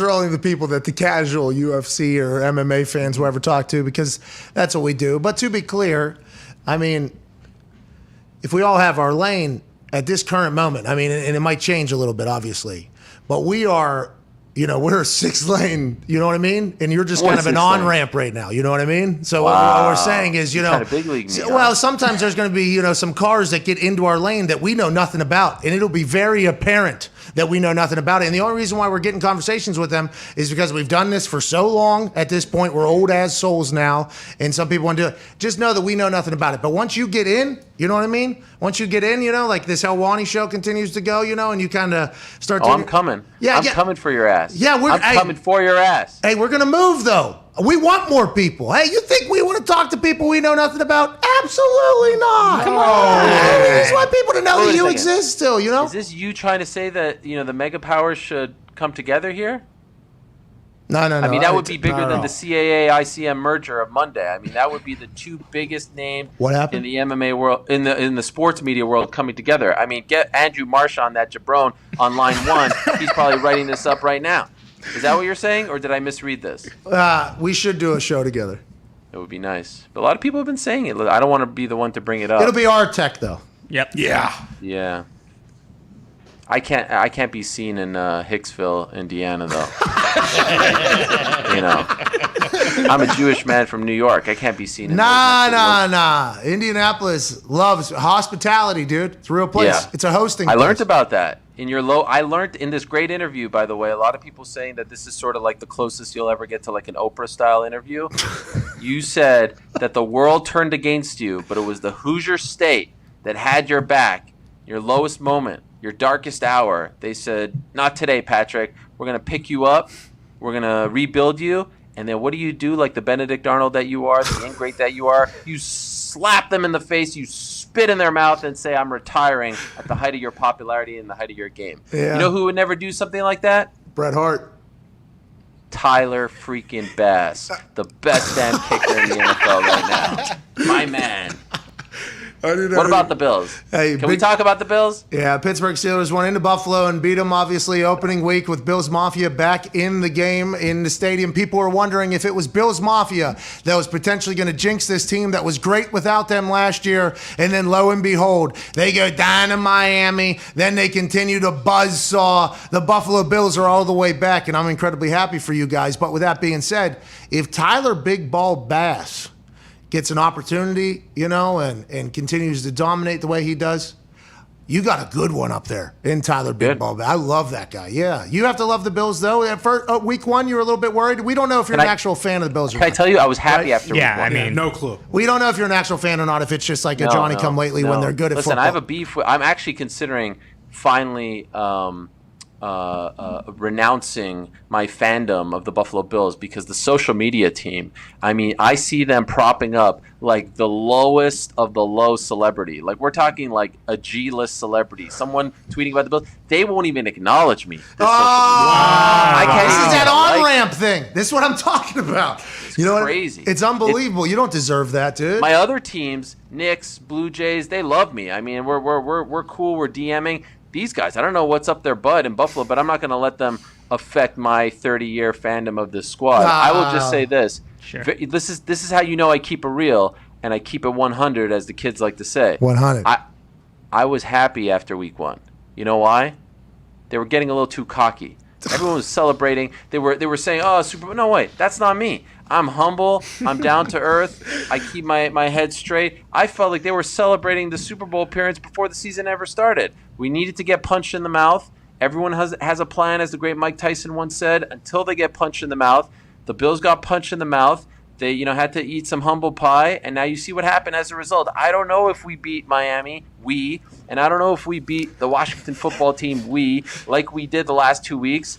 And, I mean, I feel bad for the good folks of Tennessee because they're about to get the smackdown on Sunday. Oh, yeah. Wow. Those fighting words right there, getting the smackdown. And I want to, talk about something you do know something about, which is the fight game. You just referenced Tyson there.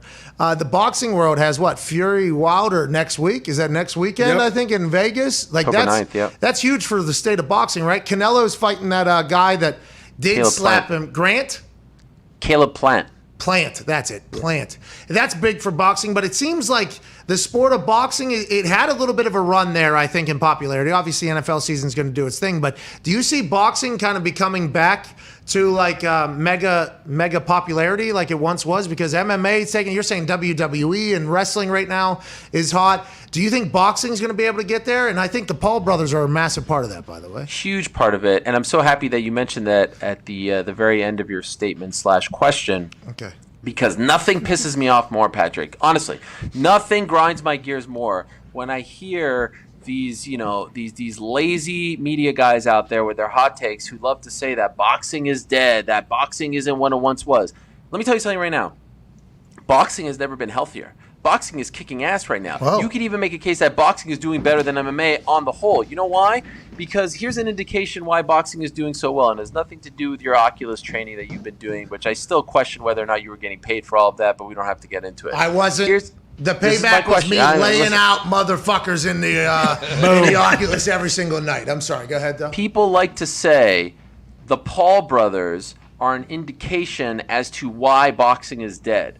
My argument is the Paul brothers are an indication as to why boxing is alive and well and, dare I say, thriving. Because when something is dead, when something's a dead piece of wood, you don't have people trying to imitate it. You don't have celebrities trying to get involved. You don't have people trying to, up their profile by going over to that sport. No, they want nothing to do with it. And so the Paul brothers have recognized that boxing is doing well. And the great thing about the Paul brothers, in my opinion, is they're not just in it for themselves.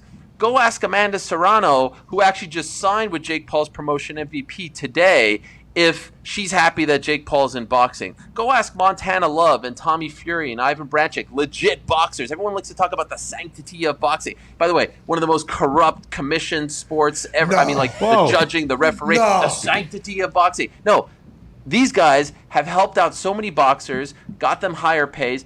Ask Tyron Woodley if he's happy about Jake Paul boxing. He got paid more for that fight than he did in the UFC. Ask Ben Askren if he's happy about Jake Paul boxing. And so now you have this situation. You've got your old friends at DAZN doing their things. You got ESPN involved with Top Rank. You got Fury Wilder on October 9th. You had Anthony Joshua. Did you see that fight on Saturday? Absolutely. In front of 70,000 fans? It was absurd. Boxing is on fire. Don't listen to any hack who tells you that boxing is dead. Boxing is alive and well, and it ain't going nowhere. So in the combat world of coverage of sports, is there a lot of people that cover boxing, fighting, and do you hate all of them, and do all of them hate you?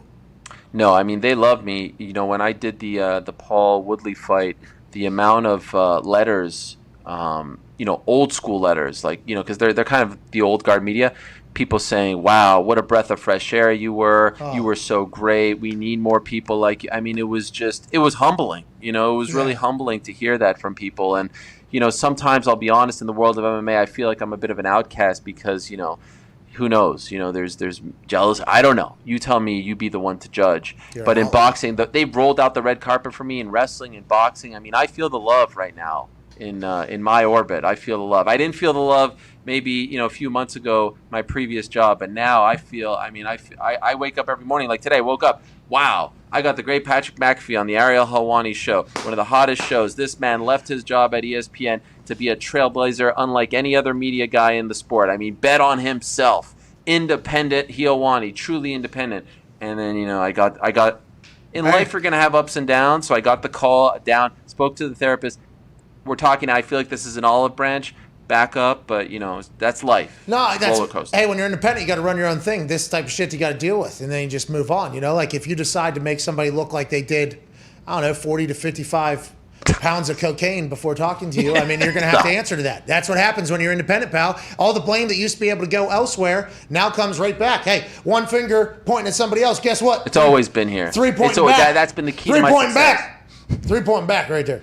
You know what it's I mean? always been here. I've always been my worst critic. By the way, speaking of critics, where's my old pal AJ Hawk? I put him over. I say that we're friends. I thought he was going to be. I was legitimately excited to speak to AJ. Where'd he go? He's at a black tie event, I believe, he's been doing this a lot lately, Ariel. He's been doing this a lot lately. Yeah. Is there some dissension? No, I don't. Are you looking for a new co-host? Is that what you're saying? I'll move my show 12 to 3, McAfee and Helwani. I mean, could you imagine the hard-hitting questions that I would hit Aaron Rodgers, that washed up, supposed... Shut up, dude. I was going to have somebody ask you a question, one of the boys maybe, but after what you just did, there's no more airtime for you. What's the question? Hit me. Hit me with your best shot. Do you have a question? Yeah, I John? do. Go ahead. Ariel, Pat mentioned John Jones earlier. Is there any chance that he is actually going to fight again?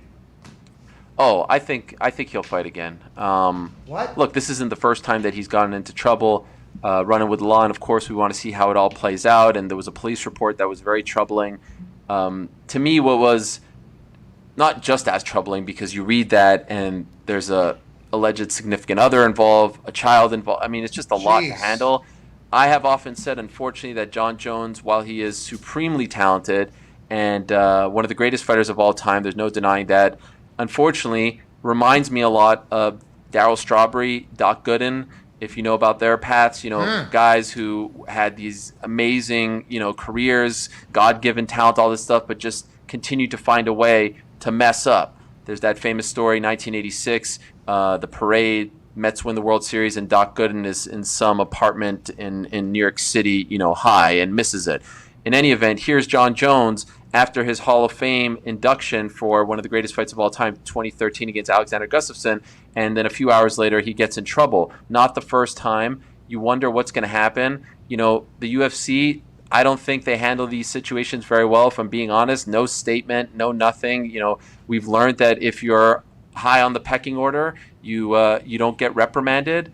So I think that he will eventually come back and fight again. He's still pretty young. But the one thing that kind of rubs me the wrong way in all of this, in addition to the details, is like his first comments back. He has an Instagram story where he's like, I'm going to turn this into the best thing to ever happen to me, and I'm going to stop doing, and like, that's just not the way you handle these situations. It actually reminded me, if I could be honest for a second, like, Pat, you mentioned your arrest, right? And you said you turned that into a positive, right? Yep. But the difference is you didn't hurt anyone. That only affected you and your career. To say that a potential domestic violence situation is going to be the best thing that ever happened to you feels incredibly conceited, incredibly self-centered. And so you would like to see some sincerity and an apologetic man who's coming out, and maybe that time will come, and I don't want to kick him while he's down. But one time back in 2018, and I'll end this here, I asked John, when your career is said and done, will we look back at the transgressions of 2016 and 2015 as like a bump in the road, and then for the next 10 years, you were a model fighter, citizen, and it was smooth sailing? Or have we not quite figured it out? And his response to me, and it's on video, he said, 10 years?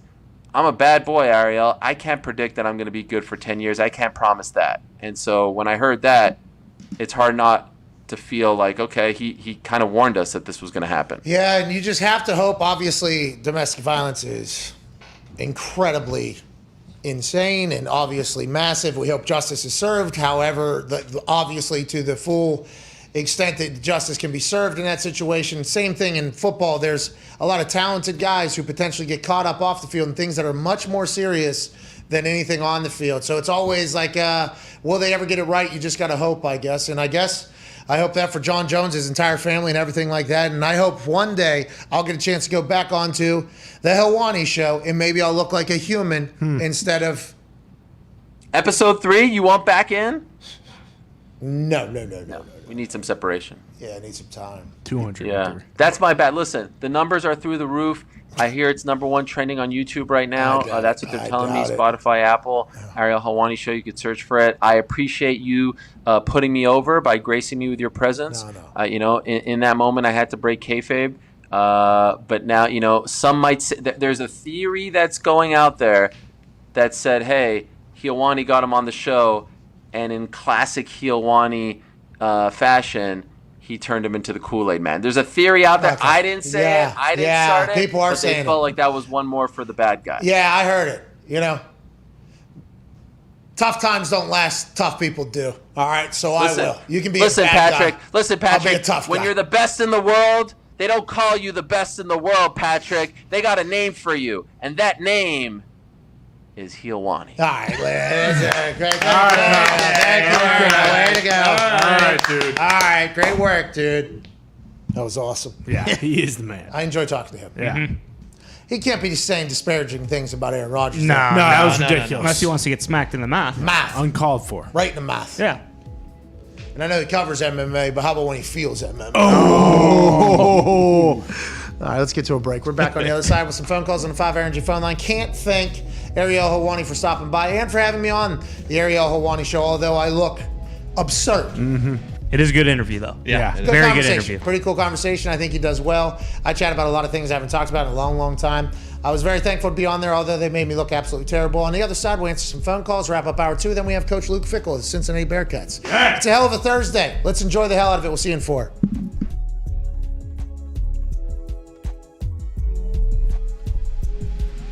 Did you hear everything that was being said whenever you were potentially... Just from you. Oh, so you did hear it. Yeah. Okay, so let's address it. Hold on. All right. You can be a hater. No! And you can change. Carson. You can change. We can change your No, opinion. at the moment I was at, okay, Carson. You know, with the Daily Show, the live Daily Show, you know, we can potentially get referred to as prisoners of the moment. You probably did hear me say some things. That was at a much different time. Backtrack a little. No, It's cool. We're here face to face. You can change. People change, all right? By the way, you are much bigger than I thought you were. When Jalen gets drafted there, was that the beginning of it all? Was there a miscommunication? What happened between you and Doug? Because they were saying it was fractured beyond repair. Yeah. What happened there? Is all of that accurate? Is that all kind of getting blown out of proportion? Yeah. And where did it start? For one, I don't like to ever come out and say reporters aren't telling the truth because I don't. But Orlovsky does it. I'm not.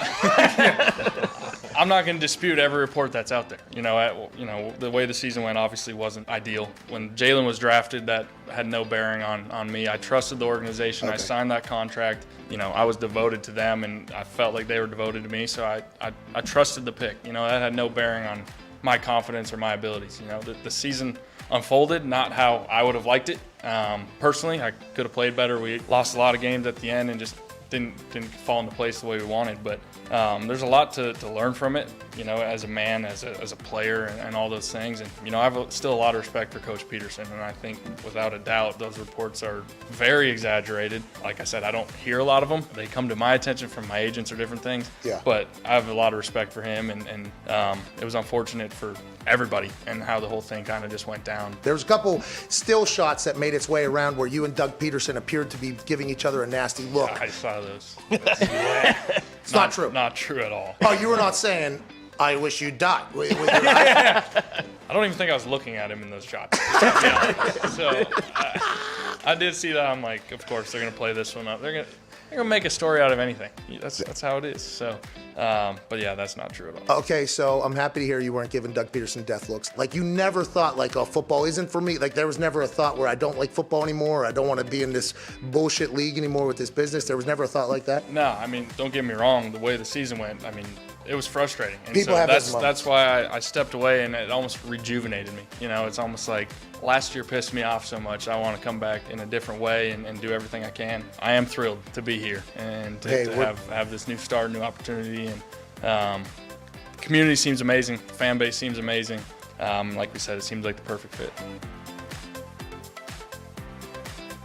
Can we take a moment of silence for the first 2 to 3 years of Zach Wilson's career? Because all he's got going for him is Bob Saleh. That's it.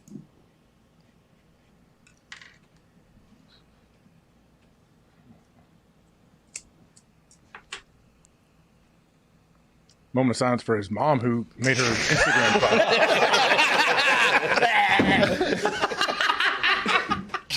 That's what I thought we were doing. That's what I thought we were doing. Let's go to Chris and Indy. What's going on? Mrs. Wilson, hope everything's all right. Yeah, she jumped out there, right, with some hot takes, and then... She got a fake mask she wears. She AJ. does not like Hooters. Not a fan of Disney. She doesn't like Or Disney Snapchat. or Hooters. Oh, there's going to be a bunch of Hooters running around Zach. She said enough of it. Not on that Snapchat.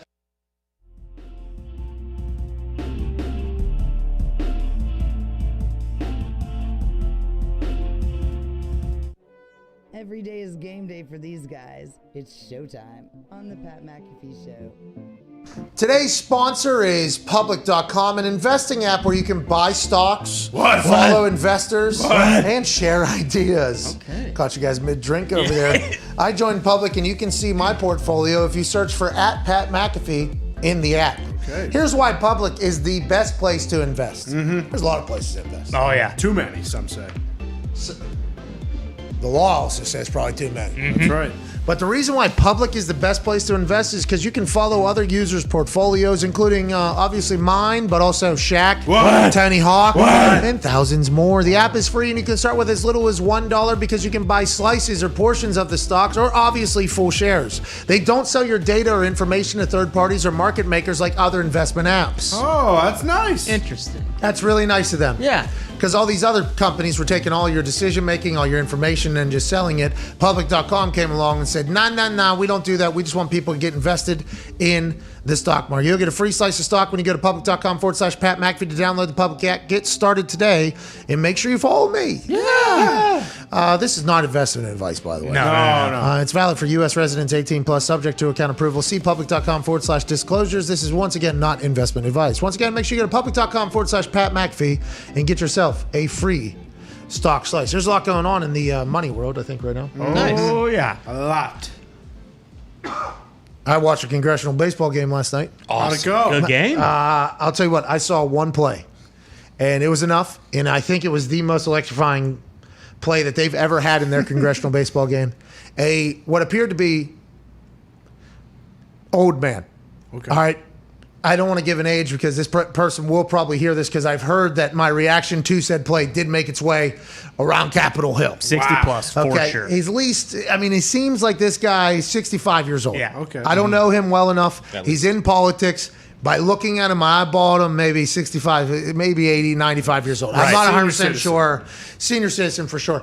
He is in the batter's box wearing an actual baseball uniform representing the Republicans of Congress with a hat on and everything. And then there is a fucking pitcher from San Bernardino, this guy. He's a a congressman from San Bernardino. He's pitching from the actual 60 feet, 6 inches. He's pitching from that thing. And this is, it's not supposed to be slow pitch, but it clearly, obviously, is just BP. I would assume at some point somebody got into Congress who had a fucking hose, and that really changed this entire game that I learned has been happening every single year. They put this thing on FS2 last night.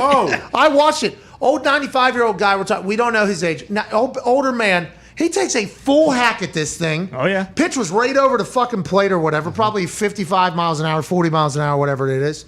He takes a hack at this thing, bloops it over the second baseman, I think, right? That's the second baseman on that side. Yep. Into the outfield. Man on first, Timmons, a Republican congressman, he gets sent. This center fielder from the Democratic team takes his ball from the center field. This sounds like a movie. These are our actual congressmen are doing this. Like, senior citizens are wearing full baseball uniforms and playing baseball in the Washington Nationals baseball park, and it's being televised on TV. I had no idea this sounded like a dream, but it actually happened. The play I saw, center fielder throws it, guns Timmons down at home. Full play at the plate, a collision happens, a flip happens. Yeah. Timmons tried to jump over the catcher. Need him in the head. It's unbelievable because what we just talked about there with the stock and there's some stuff happening, I think, in the world. But last night, all eyes were on whether or not Aguilar could fucking continue to throw the heat into the 7th, 8th inning. That was the best performance I've seen since George W. Bush had 27 strikeouts and 8 home runs in 1998. Wow. It was an incredible performance and one that I'll never forget. But last night was only second to that. In his last congressional baseball game, Anthony Gonzalez, by the way, had an in-the-park homer in the first inning. Wow. Burners. And I texted old Gonzo this morning and said, I apologize for not thinking of you immediately upon seeing this game on. Could you imagine a guy like Gonzo playing against that 95-year-old that I saw? Jeez. Dominate him. This is awesome. This is happening. This actually happened last night in the middle of, pretty big times, I think, from what I've heard in the government decision-making thing. But I bet it's, maybe that's how they build a little camaraderie. Get the sport of it. Hey, let's play a little game against each other. Let me try to run you over at home plate here, and then afterwards we'll shake hands, and maybe we'll be able to get a deal done and get things figured out. Maybe that guy's 95 years old. Oh, my God. He has his helmet fitted. I mean, there's a major league ump, I think, in this thing. Oh, yeah. I mean, it was absurd, but maybe this is the thing that they needed. A little, state of competition to really let's put our swords aside. That's right. Just like Aguilar threw 200 pitches last night. Yeah, which that's a whole nother can of worms. I don't know why that outfielder wasn't pitching, by the way. He gunned somebody out at home. As soon as he does that, it's like, all right, you're on the fucking mound, pal. Because I saw a couple pitches are getting a little bit loose out there. Oh, yeah, I bet. But can we do this? Can we just put on a game, rent out a Major League Baseball park and stream? I mean, it was... Hell yeah. It looked like... amazing. Legit. It looked like all your uncles and grandparents were trying to play baseball, actually, at like a family reunion type thing. Like actually trying. Sliding. I mean, it was all... I don't know. There had to have been no less than, I'd say, 77 hamstrings blown last night. How'd Schwarzenegger do? What's that? Arnold. He was governor. Come on. Of California. He's no longer governor. This is a Congress game. Oh. And by the way, the Congress is different from something else in there as well. Because there's the executive branch, then there's the... Judiciary. And then there's also the... Legislative. Of course. And those three are all three different parties. You know, and they all do different things. Last night was the congressional people. Okay. Well, and I heard that Biden was down in the bullpen loosening the wing up, but they were like, Joe, you're throwing fucking gas. We can't put you in there. Do you think at any time when they were standing on first base, we were like, hey, let's try to get a fucking thing done so the world doesn't default? No, not a chance. Hey, get two. Baseball. Yeah. Get two. Time two. Yeah. Ho! Hamstring! That's what it looked like it was to me, but I only caught one play. I'm sure it was great, the other thing. Luke Fickle's on the other side of this break. We'll see you then.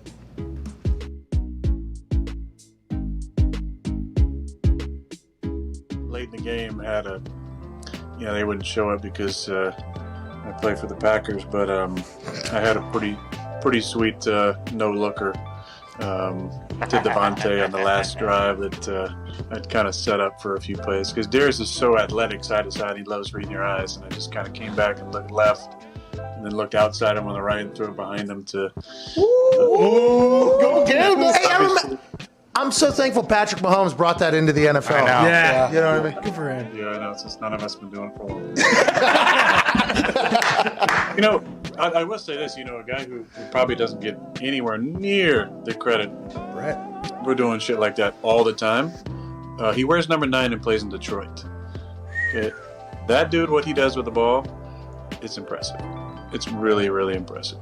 And I know Dan Orlovsky will highlight some stuff from time to time, sure, because they play together and they're good friends, which he should. But that dude's throwing crazy no-lookers all the time. And he can throw from any arm angle. I don't think he gets. Maybe it's Detroit. Maybe it's based on they haven't. They just got lost 20-0 to the Panthers. They just lost 20-0 to the Panthers. I mean, that's. I know. But he didn't. They had some guys out, Pat. Let's take it. Smarter than you, I'm better than you. Mm-hmm. No.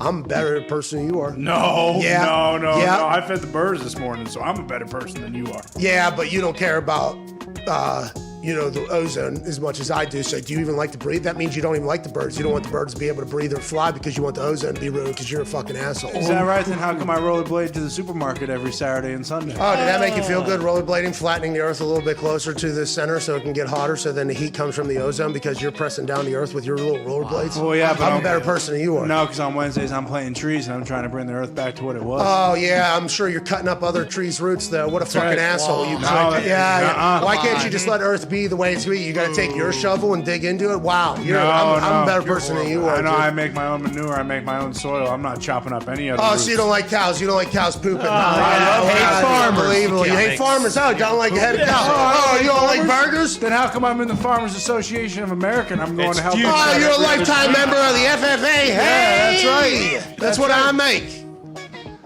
I'm a better person than you are. No, you're not. I'm a better person than you are. That's politics, baby. That's what we just did right there. Let's get to the phones. Once again, I think we batted 1,000. Boom. In politics with what we just did right there. How about that? I do believe after that argument, though, people would say I was a better person than fucking you are, dude. No, because everyone I just read on Twitter was like, oh my God, this guy rollerblades. I need to start doing that too. No, that's because you mute all the other people that are actually on my side. They're telling you you're not the right person. No, I refuse to mute anybody because I love everybody. Oh, you like freedom of speech. How come then you're not going to listen to everybody? I do love freedom of speech. That's why I'm not muting anybody. I'm better what are than you you are. talking about? No, I'm better than you are. Everybody's saying it. No. Yeah, everybody say I'm a better person than you are. I heard it. Which is, by the way, still batting 1,000 on politics. I feel so good about it. We even got into the reaction to the punditry. Yes. We're batting a fucking 1,000 out there. Every side. The people say we're not well-rounded. We don't have depth. Did you hear what we just fucking did? Come on. Wow. Let's go to the phones, man.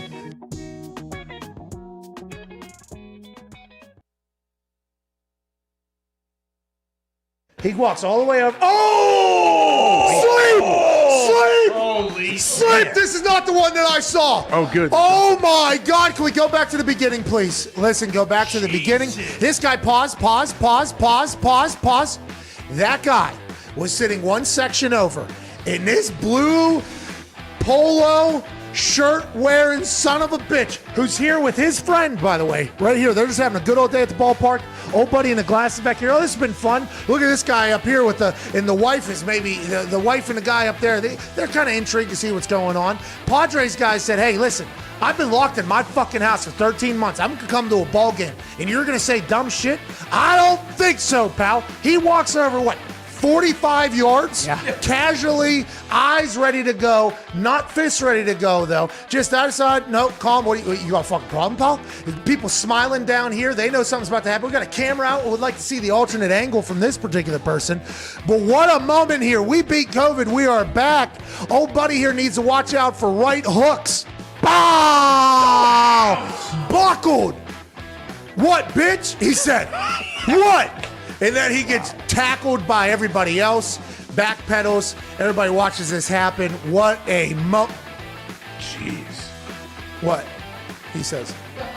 What, dude? What? What? Damn. Oh, my. What was said by who? Hey, as we get back into society, let's remember, people will punch you in the fucking mouth. Yeah. Uh-huh.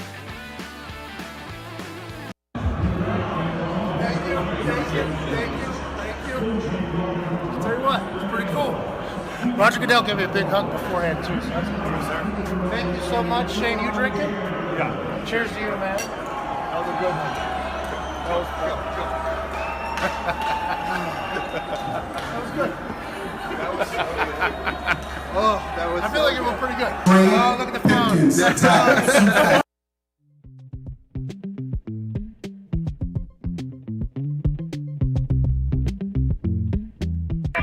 The Pat McAfee Show. There'll be no rules for our guests, for us, for the things we can talk about. Speaking his mind I've never had a problem expressing my opinions or my thoughts or anything like that. while being relatable. I haven't had that manufactured fake-ass celebrity that a lot of people have whenever they go on those big networks. I've had a chance to really build my crew, build my following, build my audience. And ridiculous. What am I supposed to do? So I'm supposed to look at something that I can definitely afford and say, nah. Is that what I'm supposed to do? The Pat McAfee Show starts in 3, 2, 1. Good afternoon, beautiful people.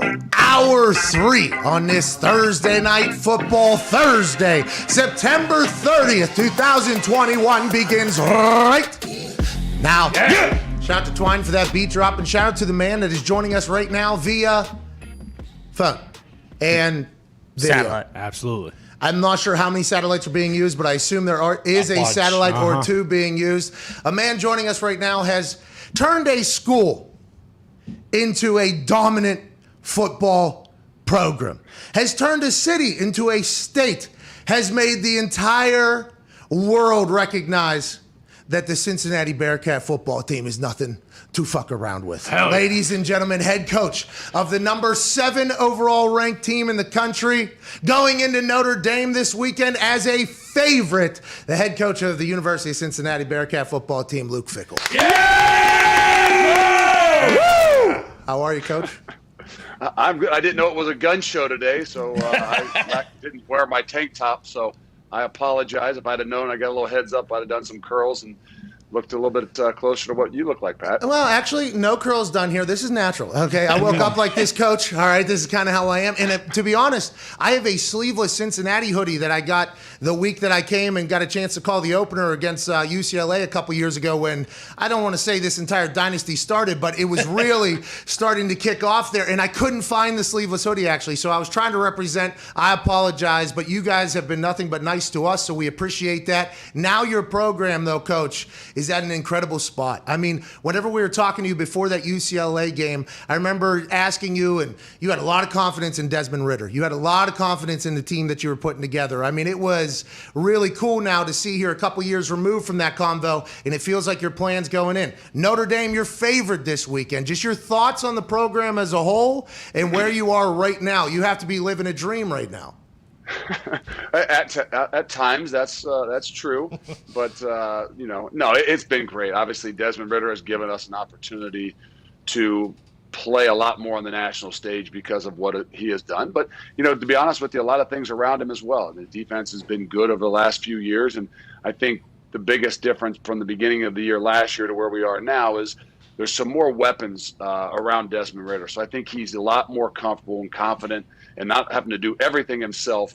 But he's got some guys that can make some things happen as well. And I think that's the biggest growth that we've seen, where in year 1, 2, and 3, I think Des had to do a lot of things, not saying himself, but create a lot of things, whether with his feet and, manufacture some more things. I think where we are growing and have grown because of the success we've had is we've put some more pieces around him to give him a little greater opportunity to make some big plays. Yeah, and I didn't mean to ever say, because your defense has been dogs since the day I think you got there, and that's kind of your specialty. But that team has just been awesome to watch. You guys are now, back in the day it was UCF, right? UCF was this team that was in the Power 5 conference that was making runs, but never was really getting national spotlight or prominence because then they couldn't get into the playoff. It was a big deal. They went undefeated. They crowned themselves championship. Now UC is that team that all these Power 5 schools are probably looking at like, hey, we need you to go on a run. How has that been? Now I know you guys are going to the Big 12 and everything like that, but still, how has that been knowing that, hey, you're not only against like a lot of great teams you got to play every single week, and you got to get a group of 18 to 22-year-olds ready to go every single week you got to take the field, but also you're in a conference potentially that won't allow you to reach the maximum goal. Do you ever talk about that? Is that something you guys ever chat about or no? No, the big thing is we try not to differentiate ourselves from anybody else, and for many reasons. Obviously, we don't want our guys to feel like they're inferior by any means, or the league is, but it's also so that you don't have any crutches, you don't have any excuses. I mean, everybody has to play the game. Now, we all know that there's different opportunities based on sometimes your schedule and how things go, but the reality is for the 18 to 22-year-olds, you want them to know or think or believe that there's nothing different, no matter what. Do you control your own destiny? Well, you always control your own destiny. I don't know that means whatever it is that you do will take you to a playoff, but no matter what, you control your own destiny, especially when you kind of focus on, hey, the most important thing for us is to play for championships. And, so I think that's where we have been when we came in here. We tried to keep that mentality the same, whether, everybody else is talking about other things that might be the most important thing to your program. Try to keep it as focused into the things that from year one, when you said we were pretty good, when actuality, you might need to check back on that. We gave up like 560 yards rushing to Navy that year. But, hey, that's the past, and I appreciate we know we get better as you get older, as a player and as a coach. But nonetheless, we've come a long way, and we at least got ourselves in a position where, hey, we control our own destiny, and it's nice to have other people talking about other destinies that you could go to. Yeah, I put you guys in my Final Four, I think, like 5 straight weeks whenever I had the opportunity to. I was like, Cincinnati's going, just because I love the thought of you having to build a program from a place that maybe doesn't have a factory going into it and has already been there, and that state of Cincinnati and how everybody has bought in over there. I think it is just a beautiful thing. It should be talked about more, and I think a lot of people are going to be watching you guys this weekend. Notre Dame, hey, this is a big stage, right? This is a massive fucking stage. I think Drew Brees is going to be calling this game. Whoa. Drew Brees is going to be calling this game. You guys are going in their favor. This is huge. I assume, though, with what you chatted about a couple years ago, with where your maturity of your team is now, you guys are embracing this, excited for this, and can't wait to show the world, or what has your message been almost? Well, to tap into what you said a few seconds ago, I mean, you put us in your pick. I think I'm not saying it's because you didn't come out and make a big stand right there when we punted the ball to you, and you were kind of on the hot seat right there, and you did a hell of a job. I got to say, I thought maybe you would fold. I thought maybe you were really a kicker that might fold a little bit in a different situation under pressure, but you didn't. Thank you. But I also think you might like to put us in there because I think maybe a little controversy isn't a bad thing for you. You may kind of embrace some of that, but besides the point, I love it that you have us in there. Yes, this is huge for us, not just to go on the road, but to get an opportunity to play. I always talk about top 10 programs. We went to the bowl game. It's about, you got to have an opportunity and you got to do some things against top 10 programs. That's where we strive to be as a top 10 program. This week, we're probably facing one of our first real top 5 programs, a team that in a program that's in the last 8-10 years, obviously has made, I think, 2 or 3 or 4 maybe appearances in the playoffs and things. So it's a great opportunity for us in our program in a lot of ways, but it's even a better opportunity for us to really measure where we are and how much we've grown. Can't wait to watch your team show up. Ty has a question for you. Coach Fickle, at this point, anytime a major job opens up, your name is the first one out there for who they really want to go out and get. Does that ever become a distraction? I mean, obviously you're locked in. You guys are in a great position right now. You're trying to get a team to a playoff, but does it ever is it tough trying to maybe balance that? Like that stuff kind of finds its way to your desk no matter what when, like I said, every single time a job opens up, it's Luke Fickle's the favorite to take this. Well, we don't talk about it a whole lot. Obviously, I think for us in the program, after year one where everybody was talking about getting rid of us to where we have gotten to now, we kind of embrace it to say, okay, hey, if they're talking about me, it's only because of what Desmond Ridder and those guys have done. And last year after the season, they were talking about Desmond Ridder and Majay Sanders coming out early, and that's a tribute to the whole program and the whole team. So as a whole, we want those opportunities for whether it's for us as a coach, some of our our coordinators, our players.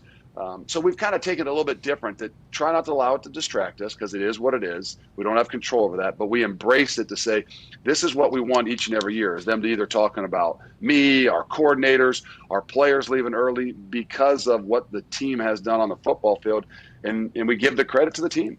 Yeah, because success will bring that type of attention. When you win, there's enough to go around. That doesn't mean necessarily everybody thinks that's going to be at the same place you're at. Because I remember, West Virginia tried to get his ass before this entire run. Yeah. And Luke said, no, I ain't leaving Ohio. He's an Ohio guy. You know what I mean? I got to do the whole thing over there, state of Cincinnati. And you're a nice guy. The program's doing great in Cincinnati. Maybe in the mountains would have been able to do the same thing, but I appreciate it. Had they had a kicker, I think I'd have went right away. They were a little down at the kicker position. You can't win championships without having a hell of a kicker. Hey, I respect that, and that's why your team's good, by the way. Focus on all 3 sides of the ball. I appreciate that. Go ahead, Connor. Yeah, Coach, when AJ Hawk doesn't have his Yuppie events to go to, he is typically on here. My question for you is, when you were first started coaching out for Ohio State, what type of things did you learn there? And also, how often did you have to tell General Bob Carpenter to shut the hell up? Oh, my God. We don't have enough time to say how many times I had to do that. In general, I would often look at AJ and be like, how in the hell do you put up with this? But nonetheless, as a coach, you have to. But those guys were quite a unique crew right there. Let's just say this, that they all were different in their own rights, between Schlegel jumping out of closets and wrestling singlets and things, anything you could find to try to lighten the whole mood of everything, to AJ Hawk. I'm not really sure he could ever explain exactly what he was supposed to do. Hey, AJ, what do you got here? I'm the flat defender. I said, well, we would call that a 1-2 whatever. Just know where the ball is, leverage it. Be yourself, please. Oh, my God. When that photo showed up on the whatever game, I forget what game. It was probably you guys playing against somebody, obviously. That's why they would have the photo up on a college football game. You get it. But when this thing came up, I just thought about how absurd that room is. And if you could talk to that coach right there, the road, what would you say? Is there anything that you would change, anything you'd do differently, or just through your entire, because it seems like you're right where you're supposed to be, but the coaching ranks stink. You're sleeping on couches and shit there for a while, aren't you? That's real in the coaching world. Yeah, I would tell that guy that was coaching right there to take a deep breath. It gets better. And I don't mean it gets better with better players, because that's not the case. But what those guys may have put me through in every other day or every day, I'm not sure I've had to go through. Now, Saturdays were awesome. You know, they were going to play. You knew they were going to make plays. But sometimes Monday through Friday, I'm telling you, between squirrels being shot in the parking lot and hung in people's lockers, you can't imagine what some of those guys would have come up with. And you know, it was just nice that by their senior year, they had all kind of grown up a little bit, that I didn't have to worry about some of those other things. You're telling me they weren't your Buckeye heroes, dude? They were heroes, all right.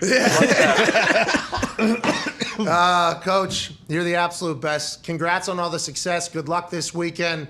Tell everybody in Cincinnati we said hello. You have an incredible staff and crew over there. I'm excited to watch you guys continue to ascend, sir. I appreciate it, man. Good luck. I know you got Friday night stuff too, but hopefully you can not get too much going on a Friday night. You're still healthy enough to be able to watch these games and everything on Saturday. Absolutely, pal. I can't wait. Ladies and gentlemen, head coach of the University of Cincinnati Bearcats football team, number 7 in the country right now, going into Notre Dame as a favorite in Notre Dame. Think about that, Coach. At Cincinnati, that's awesome. Ladies and gentlemen, Coach Luke Fickell.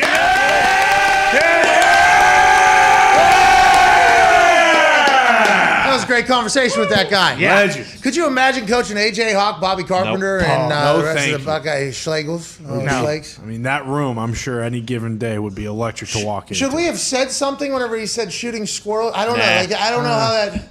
Don't really want to dive into it. Well, yeah, don't want to. That's not our job. Somebody else could potentially do that. What a maniac they had potential going over. They can play great football, but what he has been able to do over in Cincinnati is awesome. I will say it, you know. Just because I got a chance to go in there, and I alluded to it, and you know, also the Baylor run started whenever AJ and I called the Texas shootout. Oh, yeah, that's right. They went on that entire run, and then Matt Rule, obviously now in the NFL, and Brewer now at a second school. Since then, everything has kind of imploded. But we got a chance to talk to them before that UCLA game, and they were just getting going, and Desmond Ridder was going.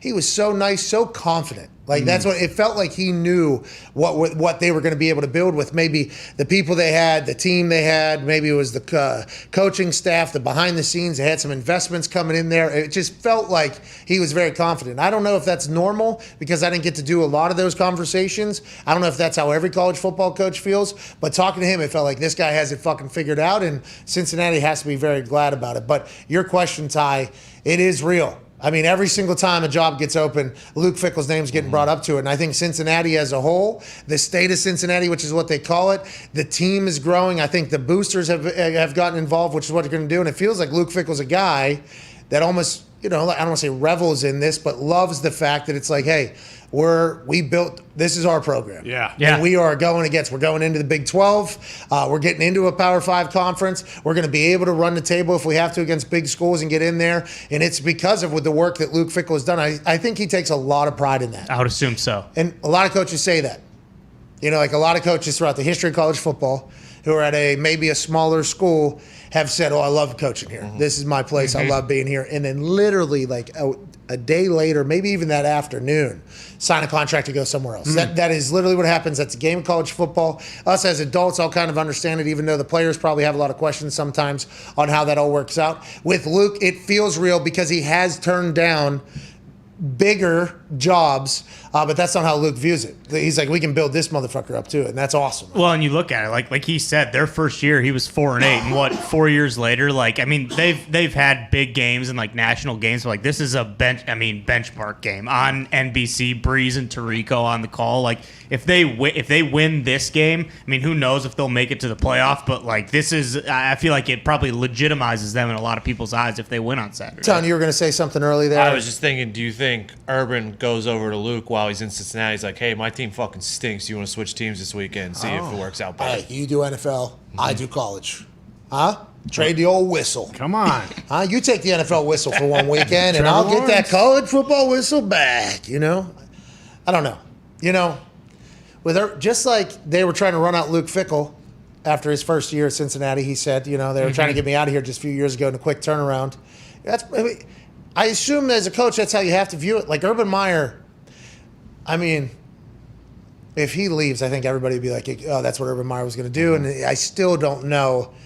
how Urban Meyer gets away with that, especially with what Kahn has invested around him and everything like that. So having another turnover after having the number 1 overall pick after 1 year, not really even getting a chance to see it build, I think that's going to be tough to explain. But if he gets another good job somewhere else or whatever, but what if Urban Meyer sticks this thing out 5, 6, 7, 8 years Not and a turns? chance. What if Urban Meyer turns around tonight's Thursday night football team going into Cincinnati? What if he turns around the Jacksonville Jaguars 6, 7 years from now and has the patience and the waiting game? What if that is what Urban does and he's going over to Luke and he's saying, hey, how'd you keep patient? We fucking stink. This is going to be a long time. You did it much quicker than we're probably going to be able to, or hopefully we'll be able to. But maybe that's what he's asking for. But everybody seems to think that old Urban Meyer wants to get the fuck out of the NFL. And tonight he's on national television. I can't wait to see and analyze every reaction he has to everything tomorrow. I just don't. I mean, if you are not used to losing at all and you never coached in the NFL, like they could lose 15 to 17 games this year.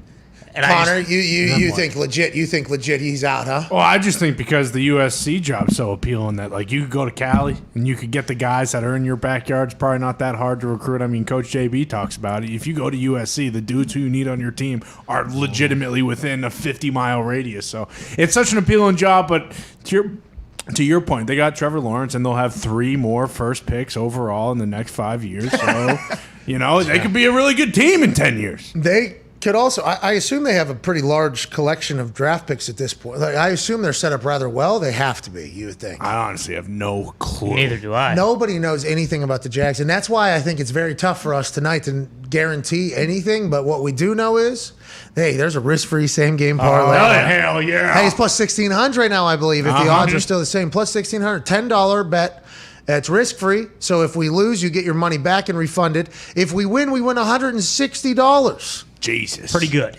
$10 for 160, or you get your $10 back. Now, I believe the refund is on the site, so you will have to bet it again or whatever. But this is a $10 for 160 risk-free parlay. Let's go.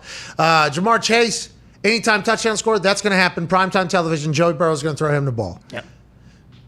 Oh, Joe Mixon, anytime touching scoring touchdown. Number 2 running back in the NFL right now. They handle him the ball 20 times a game. He's going to get the ball a lot. They revolve around that run game being good for play action and everything like that to open everything else up. They've been great. Zach Taylor, by the way, we had a lot of questions about Zach Taylor. Yeah. There's still probably a lot of questions about Zach Taylor. But they're winning. It seems like they're winning games. Their offense is moving. This was supposed to happen a couple years ago. Now it's blossoming a little bit late. Maybe Zach Taylor has come into his own. And let's hope that Joe Burrow throws for over 250 passing yards, which he has done in every single game, I guess. Is that right? I thought Nick said he only did it Joe once. Mixon's one of 3. He hasn't gone 263. But their passing defense is number 30. Yeah, I remember there's an potential question on He's that. going to sling it, like you Yeah, said. Prime absolutely, time. yeah. Prime time. 92-yard touchdown to Jamar Chase on the first play of the game. How you doing? Knock out basically 2 of these already. Boom. Yeah. Joe Mixon over 60-plus rush yards. That has happened every single game. Trevor Lawrence over 16.5 rush yards. He's going to run for his life at some point. He's more athletic than we give him credit for. Bingo. And he drops back to pass a lot, so that means probably scrambling a little bit, especially primetime television, going to want to make a play, one of these things. Come on. Feels like the quarterback rush is an easy thing to add into a parlay that can up the odds for you, and it normally hits, just normally. Now, Danny Dimes has made us a lot of money in this particular thing. Feels like Trevor Lawrence, similar style of player. He's going to run for his life. Let's assume that's going to happen. Then Cincinnati's going to win the game, but if you're taking the Jags plus 7.5, that can happen, and Cincinnati can moneyline win that thing. Once again, risk-free, $10, win 160. Should hit. Yeah, hammer. Really should. But with that being said, we know nothing about the Jaguars. No, absolutely nothing. Nothing. But like you were saying, these 2 teams are never on the TV, typically. You're seeing like a highlight here, a highlight there. I am excited to watch a full game of Trevor Lawrence and Joe Burrow. I don't know how long I'll last. It could be a stinker by about the third quarter. But I am sleepy or yeah, change the I'm channel. No, What do you mean? Number 1 overall picks the last 2 years. That's what I'm saying. That's why I'm excited to watch it. Yeah, sleepy. And I'm pumped to see if Joey B is getting killed or not.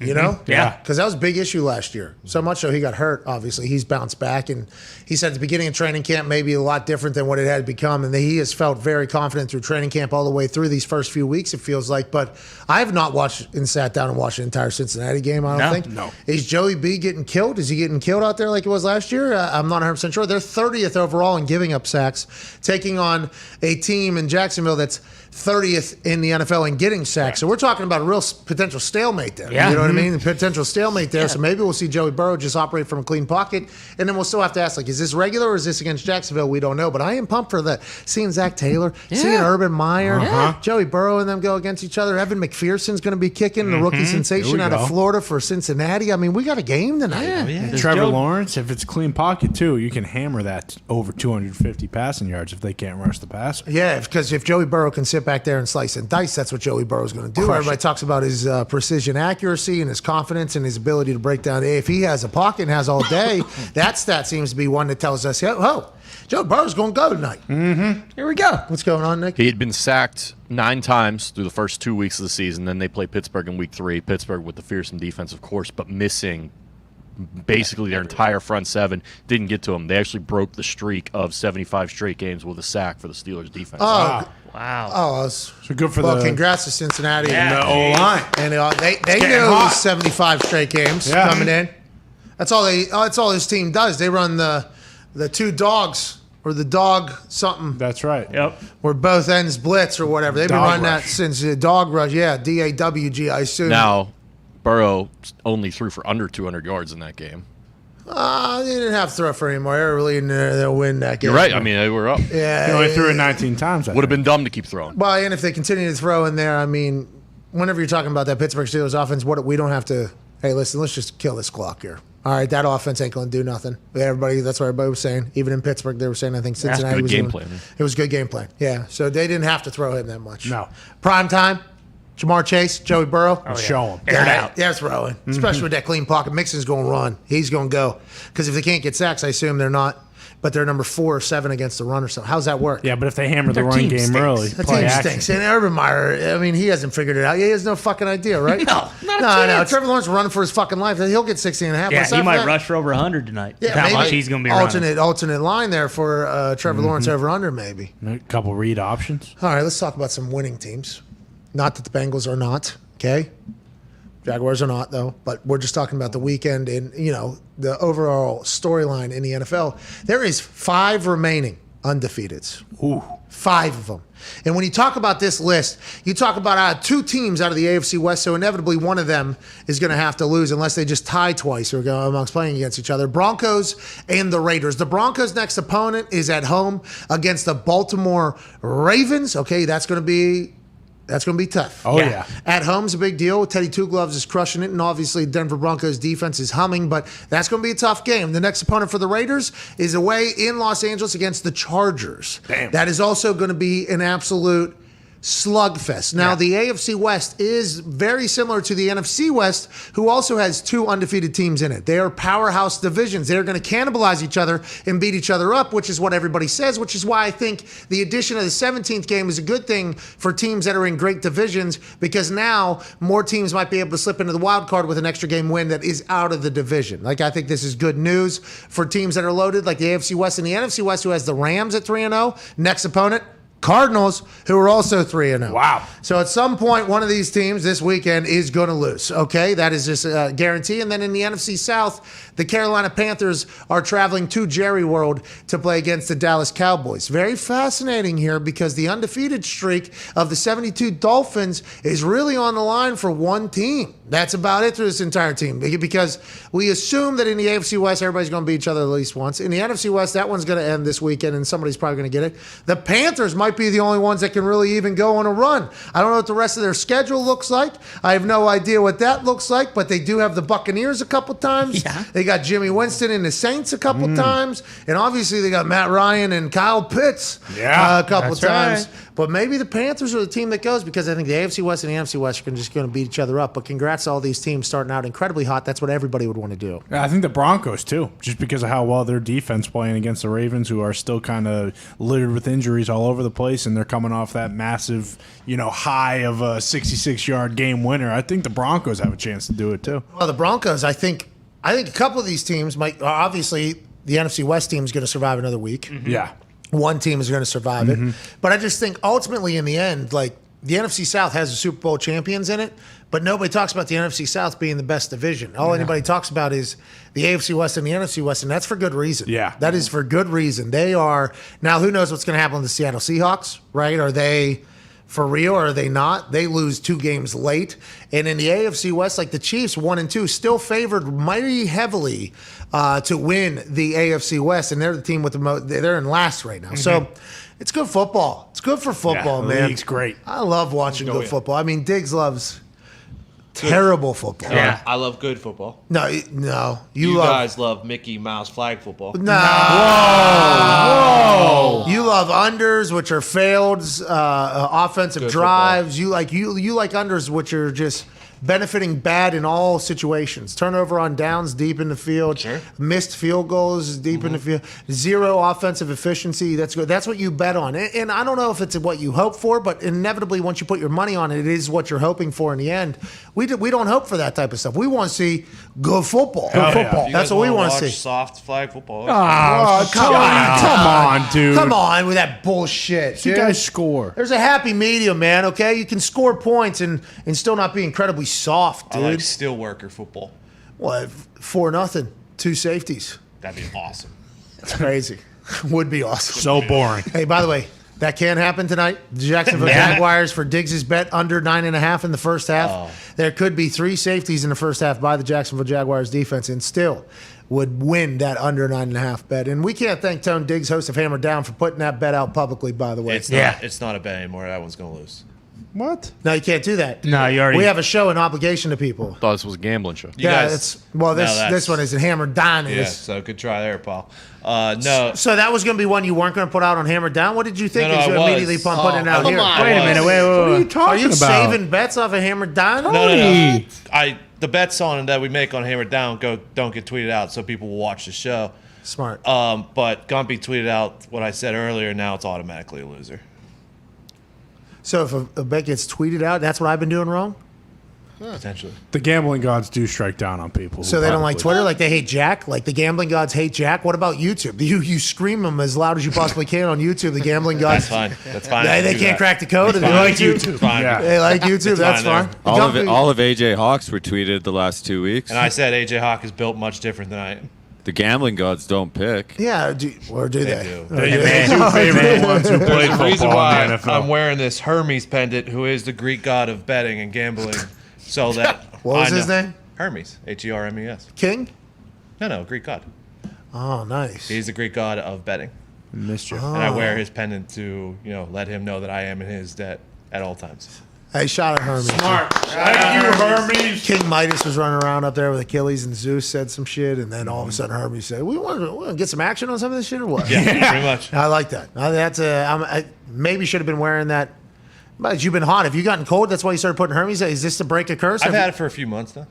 Okay, so has this been a big part of the ride of the wave that you guys been on? You guys have been on a heater. Huh? It didn't hurt. It didn't hurt wearing it. But you added it to the thing? Yeah. Good for you, man. You're getting past superstitions and stuff. So with you getting past superstitions and not worrying about adding a Greek god to your daily life, you have to understand that your superstition of tweeting out your picks that go live on Hammer Down is probably all bullshit as well, right? That's true. Yeah, there's a superstition. You added a chain. You never did. Remember, this guy wore the same shirt. Oh, yeah. Still does wear the same shirt for the Every Steelers. Sundays. Yeah. Thank you, Shazer. Yeah, and you're at Shane. Thank you, thank you, Ryan. But then you added a chain to your daily life in the middle of a heater. That would make me believe that you are out on superstitions because you're adding something like a Greek god to your Italian repertoire around right next to your heart. That just feels like you're done with superstition. So the fact that we tweeted out that under 9.5 Doesn't mean anything. it doesn't mean anything. It's a winner. It's a winner, dude. Listen, it's all right if I lose. I just don't want other people to take it and lose. So just don't do it. Tony. You host a gambling show in which you give out picks, and you take a lot of honor and pride in the fact that people look at you for your picks. Is that why you only pick a certain amount of games? That's why you feel obligated to do a pick tonight for the Jacksonville-Cincinnati game that you wouldn't normally bet on? For sure. You want to help more people, you wish. You wish you could. Yeah, I wish I do. You wish you could save more FanDuel Sportsbook accounts. Correct. And people taking this bet tonight is not helping them. It's a loser now. Yeah, So don't do it. because Don't ask H. you're being forced to say you are self-handicapping. Big time. He is. Big time right now. Yeah. Big right now. All right? Don't be a sh. Don't be a dude. Don't be all over yourself. I would never. You are, dude. You're self-handicapped. You're SH, man. I'm just Yeah. saying, be careful. I'm hammering that bet. Me too. I'm hammering that bet. We all are because our guy who Tony hosts a told gambling us show. to. Tone, Tone so knew. The gods are on his side. Tone knew. It sounds Tone like knew. what he's trying to say is that it's a private matter, and you should make your own decision. Well, what's that all about? How come you host a public gambling show then? I don't even know what that means. Me neither. He's probably taking a shot at something, I assume. Yeah, I'm trying to think. There's something toxic that is not being referenced yet. A private matter should make his own decision. This is about vaccinations in the NFL. Oh. That's what it was? All right, way to go. All right, Nice. there you go, Nick. I had to go back through there because there's a lot of things that have happened in the NFL in the last couple of days, obviously with a massive weekend ahead of us, week 4 of the NFL season already. Holy shit, know. huh? Moving. September. Hey. See you later. It's over. Yeah. Yeah. What a run, though. Man. Hey, September, good for Yeah, you. come on. Shout out. Sweet September, man. Week 4, right around the corner here already. Let's make sure we enjoy this, okay? Yep. Every once in a while, like on a Tuesday night where there's no NFL and we just fall asleep, and we think to ourselves, man, when's football coming? And then Wednesday hits us right in the face and there's no football or whatever, and it's sleep. And then we get to Thursday, it's like, woo, we got football again. Let's enjoy these things. And let's remember that an off season can come, will come, and will be filled with shit we don't care about. So although tonight's game is one that nobody really thinks to themselves, I want to check it out. Yeah. Nobody thinks that? No. We got to remember that there's still football. That's right. True. And there is a massive game this weekend already flying by. Week 4, we already see our premier matchup of the season. We already see a story that'll be told for 10 years plus in week 4 on Sunday Night Football in Foxborough when Tom Brady travels back to New England to take on Bill Belichick. There's been a couple things that have happened. Obviously, Bill Belichick answered a question saying that they can call out the protection and every coverage and everything like that about the offense that's being run in Tampa that Tom's running because, as Bill said, that's our offense that they're running down there, basically. Yeah. And Bruce Arians responded and said, well, yeah, they're watching our film. They copied us. Of course it's our offense down there. And we all know it's a copycat league down there. But that was a little gamesmanship there. That was a little wordplay by the two. It seems as if at the beginning of the week everybody was trying to be kumbaya and kosher, but now I think everybody understands this is a massive weekend at Boston College. Yeah. It's a massive weekend for, just the football gods. I think for just the legacy, the history books, the GOATness, everything is going to be talked about after Sunday night. And I think the closer we get, and granted, I have to live in the day by day, but watching the reaction to things that are happening, this is being billed as something that'll be talked about forever in the history of the sport. And that is insane to think about in week 4 of an NFL game being that, but that is what it feels like going into Foxborough. And I hate that you literally have to sit through this entire thing. I want to let you know that. Yeah, absolutely. It's been the worst week of my entire life. The GOAT Bowl, I mean, look, there's only one bowl every NFL season. That's a Super Bowl, goddammit. So they're already calling it something else, and that is comparing it to the biggest game of all time. And you're saying it's been kosher kumbaya. That's not true. Tom Brady Sr. coming out saying shit. Alex Guerrero coming out and saying shit, which is very interesting. Tom denounced what Tom Brady Sr.'s dad said, but not what Guerrero said. Okay, and I was about to say this actually on Tom Brady's podcast called Let's Go with Jim Gray there it is. and Larry Fitzgerald every single Monday, Sirius XM. He had to answer for what his dad said on the NBC Sports. Felger and Maz? I think it was Tom Curran. Actually. Oh, with Tommy Curran about Tom in New England and basically saying that Tom, is disrespected and it just this entire thing was very public and a big deal. And Tom actually had to answer this and chose to answer this in a beautiful fashion on Let's Go. Let's hear his statement. Your dad kind of jumped into this. That's Jim and, Gray. He had some comments to the press this past week. Any thoughts on that, Tom? Well, a little bit. I've actually prepared a statement that I wanted to say, and it's really all that I have to say on the subject. Comments made by Thomas Edward Brady, a 77-year-old insurance company CEO who should know better at this point in his life, doesn't necessarily reflect the views or positions held by his son, Thomas Edward Patrick Brady Jr. So furthermore, should Tom Sr. continue to speak out on behalf of his son without the express written consent, Tom Jr. reserves the right to eventually put him in a home against his will. That's all I have to say. That's a great statement. Did you write that last Thursday? It's been in my head for 5 days, so I'm sure he's... He got the message loud and clear, he says at the end. What an incredible statement. I like the fact that, he's had to come out and say, listen, maybe that's how my dad feels. My dad, and then he went on to talk about how close he and his dad is and how much he appreciates his dad and how his dad is his biggest fan, how close his family is and everything like that. But I think he did want to separate himself from like, hey, just because my dad thinks something about somebody and the way something went doesn't necessarily mean that I, as a 44-year-old human, feel the exact same way. We all have probably similar experiences maybe with our dad. I enjoyed that a lot. But to your point, the Guerrero clip was also out there. Yeah. So maybe he'll correct that as well. And although Guerrero said, like, he just wanted to be treated like an adult. I assume we all agree that that was probably the case at this point. Well, I'm glad Junior's taking it seriously, just because, if he did just let this stuff run, it would be kind of, not on the Tom Brady, clear cut everything. He's, straight to the point, very, very transparent in how he feels, which is nice, just because Bill has stepped to the mic and also, discredited a lot of the stuff that has been coming out, although there are some, juicy storylines. I still need to know if Bob Kraft called him the biggest fucking asshole in his life, because that is comedy if that is the case. But it's just, I'm ready for this to be over. Yeah, I can imagine that. And there is going to be a lot of stories from Seth Wickersham's book called It's Better to Be Feared. It's Better to Be Feared. It's coming out. All these stories are obviously getting promoted this week because, it's the story of this entire thing. So it's great marketing by Seth Wickersham, incredible marketing.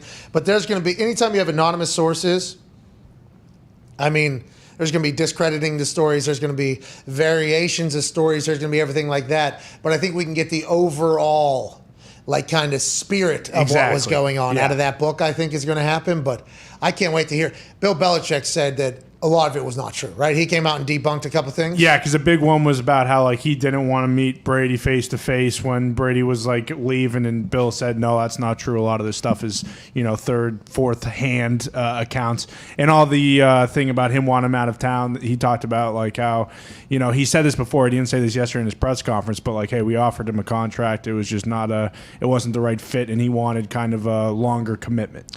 So, and then Tom Brady came out today and says his goodbye with Bill Belichick wasn't in person, but he thought it was handled well by all involved at the Patriots. Yeah. So it's going to be fascinating because whenever you do play the game telephone, which is what third-hand stories basically are, things change a little bit. And it's all a bunch of bullshit, right? Potentially. It's all a bunch of drama that had happened in the past, but it's huge because you're talking about, and I can't stress this enough, the greatest run in the history of professional sports. Yeah. In the biggest league in professional sports. I just think it's always going to be conversation fodder, and I can't wait to hear what comes out from Sunday night. Yeah, if anything, for me during this past week with all this stuff coming out, it's just wild that this even happened for this long and that it was able to last, this relationship between the two. Two massively successful, competitive, let's say, stubborn, because I think a lot of everything I just said right there, successful, competitive, probably leads to a little bit of stubbornness. Yeah. The fact that they were able to stay together and win for as long as they did is amazing.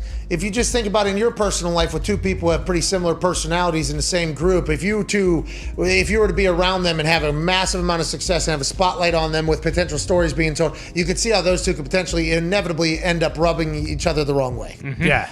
And with the goodbye, it's nice that Brady understands that Bill has, 14 days every year to just go on his boat, and then he's got to get back to work. So he understands what the deal is. All right. It's real. Tom has the same thing with his family after every Super Bowl he wins. Hey, I got to go. You got to go. I appreciate you. See you later. See you in 2 weeks. Hey, I'll see you in Foxborough. Boom. Week 4. Oh, yeah. Just fucking hurry up and get it over with. Jesus. I can't wait for it. We're back in 4 minutes. We'll answer some more phone calls and wrap up this beautiful, risk-free, same-game parlay, Thursday Night Football Thursday. Hell yeah. McAfee Show. We'll see you in 4.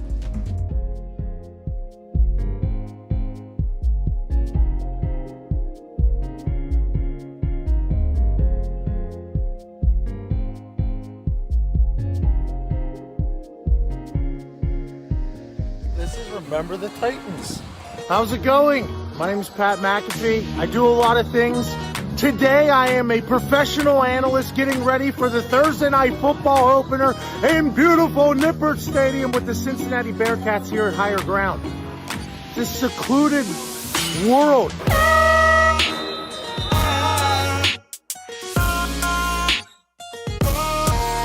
Good squad, good place. Excited for this morning practice. I'm obviously unbiased, but I'm pulling hard for Cincinnati to do well on Thursday night. I like to say, I'll eat clipboard quarterback, man. This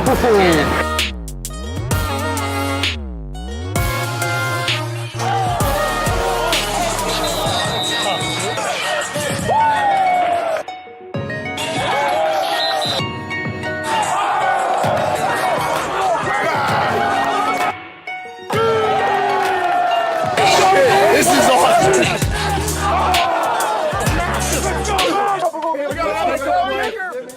And we got hopefully a future NFL kicker. Let's see what you got. Come on. This is great for the brand. This guy's an athlete. Athlete.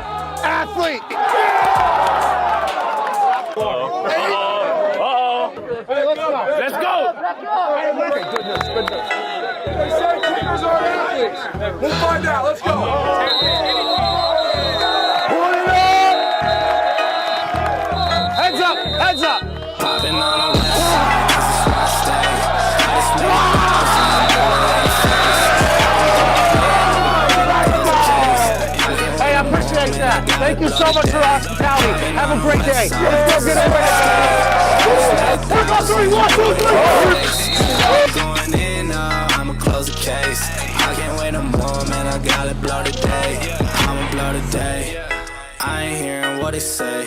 Need a blue face, I've been caring about the race. I've been trying to eat, I need more than just a taste. Now they trying to talk, oh no, they should know their place. Man, I'm ballin'. This ain't cap, baby, now I feel like calling. From the O, but I got the music poppin'. All the time, man, it started get obnoxious. Now I gotta drive, yeah, I'm feeling nauseous. Gotta drive top down, then I hop out, I've been feeling hot now. It's been a good point. Thank you. I'll catch you up afterwards. Yeah, you got it. Appreciate you coming. Thank you. This has been so cool to see. Whenever we were driving out here into the sticks, my boys and I from Indianapolis, we were told by Coach Fickle it was a 40-minute drive from where we live. Absolute lie, hour and a half out here. But as we were getting out here, we didn't know what we were going to show up to. And this is such a cool scene here. I remember whenever I was in college, we won a lot of games, beat Cincinnati a couple times. It was a great day. But I remember my boys, right? Like I still am in touch with them every single day, every single week. We had this moment where we went from boys to become men. And you guys were a really young team last year, but got to experience a lot of wins. Like now the expectation level are high. And I can't wait to talk you all up on Thursday night against UCLA. UCLA refused to respond to my tweet. So I am a Bearcat fan on that opening night, and I cannot wait to watch you guys dominate. And I think this is such a cool thing. Coach, I can't thank you enough for your hospitality. I got a bunch of swag from you guys, too. This has been a cool day. Enjoy this, though. This doesn't happen a lot. Even when you get into the NFL, it's not like college. It's not like your boys. It's not like this.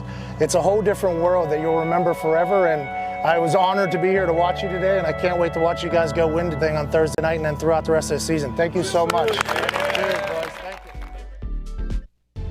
This is the Pat McAfee Show on Sirius XM Mad Dog Sports Radio. We thank you for taking the time to seek out this small regional show that streams internationally. Here's Pat and the boys. There is no better feeling than breaking free and going untouched into the end zone. Ain't that right, boy? Hell yeah. Hey, that's why Fluid Master, the world's #1 toilet repair brand, is awarding the NFL player who has the best untouched touchdown each and every single week. That's right. The week 3 winner of a soft spa, $9,500 bidet for having the best untouched touchdown of week 3, as decided by the thousands and thousands of voters on the poll at Bruce Brown's Twitter account just last night, is Deshaun Jackson. Wow. Hey, congrats, Deshaun. Deshaun has won a soft spa $9,500 bidet. Deshaun's been doing it for a long time, so I'm sure he's lived the bidet lifestyle. Yeah. Oh, yeah. So congrats to him for getting the soft spot $9,500 from Fluid Master. And also, because one person was able to predict, and by the way, more than one predicted it, because all you have to do is watch this poll happen, vote in the poll, see who's in the lead, then just go hashtag PMS Untouched with that person's name in a tweet. Bingo. And then you're automatically up to potentially win yourself a $400 soft spa $9,500 bidet. Wow. This week's winner was Doug Miller. Dougie. Hey. At DOOG Miller. Dude Miller. Yeah, Doogie. dude. Hey, after you drop a doogie, Duke. All you're going to get is a bidet up in your Dougie Doug, all right? You're going to love it, Val. It's a whole new life. Welcome to high society, to your butthole, Doug Miller. And if you did not win and maybe feel like you probably won't win in the future, you can go to shop.fluidmaster.com and enter code PAT4930 for $49.30 off your next soft spa, $9,500 at checkout. Also, Doug, you want a $200 gift card, I believe, as well. Yep. Because you're going to need that because somebody's going to have to come in and install that thing who knows how to do pipes and water. That's right, unless he's a plumber, in which case, hey, take your wife out for dinner. Hey, Doug, congratulations if Nice you're job, a plumber. Doug. Good work, dude. It's not easy to do. No. But once that 9,500 soft spa bidet is blowing up there, change your life. it is game changer. Oh, yeah. It's a shower for your butthole. Hell yeah. That's right. Big wet butts. And then Oh, come on. There's no reason for that. Let's go to the phone. big dry Nick. butts. Nick. I knew he was the guy. Well, not only earlier, you hear what he did about the NFL vaccination situation. Earlier. I remember that. He threw that in there. Now we're doing this again, which almost took down a chief of this company's computer. Oh, jeez. Yeah, it was. Who was it, Connor? It wasn't me. I've been waiting for someone to put big wet butts on my laptop, but they won't. No. We do not want people to put big wet butts on anybody. I thought you were saying. No. Give him big wet butts. No, it's not like a good thing. It's not a gift. I thought it was like a rite of passage. No, that's the problem. It's starting to feel like that in this office. You guys need to stop. I was hoping that too. I'm always interested in learning new sites. Yeah. Oh, yeah. Sometimes they run dry. I'd even take do it at Google home. images. Do it at home. You're right. Do your little Christopher Columbus carousing, okay, for your new Spank Shop websites at home. Connor has Off dial-up. of company. You can't do it. Yeah, Sail the please. sail I don't the care. o- That's on you. That's on you. Stay off of our Wi-Fi. Sail All right? the ocean of butts at home. Yeah, do whatever you got to It's do. like Christmas when Big Wet Butt Claus comes by, drops you a little present. Do it at your house. Santa Claus comes to your house. True. Okay, Big Wet Butt Claus comes to your house. All right, not the office. And enough with doing that to Phil. Stop bullying him. He's a chief. I wouldn't do that. I don't know who it was. Oh, so it was you, Ty. It just sounded like it was. Yeah, I just literally You looked do at the sit. eyes. You're right next to him. Let's when go to he's the phone. So standing. let's go to I did 5 see Hour you Energy phone line. bookmark You go to 5hourenergy.com. Use promo code McAfee. You'll receive 10% off your order. I think today's the last day. to It do is. this. Yeah. Get So to it's it. 5hourenergy.com, the number 5, HOURENERGY.com. Promo code McAfee to receive 10% off your order. They got 15 flavors that'll make it, not just a great trip to incredibly energized for 5 hours, but also a delightful one with the aftertaste being much more delicious than the original flavors. Absolutely. Tasty. Congrats, 5 Hour Energies. And it was a hell of a run, 5 hours. Good run. Really was. Thank you, 5 hours. Thank you for joining us. If you look at my public.com app, you'll see that I do follow 5 hour. You're all in. No, actually, I'm going to invest in Celsius, actually. Oh. Let's go to the phone calls. Let's go. This is not investment advice. No, it's not. Let's go to Jaden in Kansas on the 5 Hour Energy phone line. What's going on, Jaden? Hey, what's up? Just living, dude. How you doing? First time caller here, so I got a few things. First of all, what the fuck is up with the Chiefs defense? Oh, what's the deal, dude? I don't know. Few Chiefs fans calling for Steve Spagnuolo's job, asking if he gets fired, who should we look for, or should we keep him and hold out? Patricia. Second question, NFL's version of Top Shot is coming out here soon. What would you name it if you could? Oh, okay. Thank you, Jaden. I'm not sure. The NFL Top Shot and probably NFL NFT, right? I mean, that just seems like it's too easy of a tie-in together. But somebody much more creative than me in that type of thing will think of a good name. I'm happy they're getting into it. Hopefully, it's the same wave. I did not know that Chiefs fans were calling for Spagnuolo's job. We're in week 4, and I could see how there could be a little bit of panic. But remember, Tyrann Mathieu missed a game, and he got back, and maybe they'll be able to figure it out. But I have not watched closely enough to the defense to figure out whether or not they should have actual cause of concern. Yeah, every game, I think the Browns scored 29 points, and that's the least they've given up all year. So They are 31st in points per game, 30th in yards per game, 31st in points per play, and 32nd in opponents' yards per play. Is this a Dallas Cowboys last year situation here? Is that what people were thinking? Like, hey, 29th in red zone.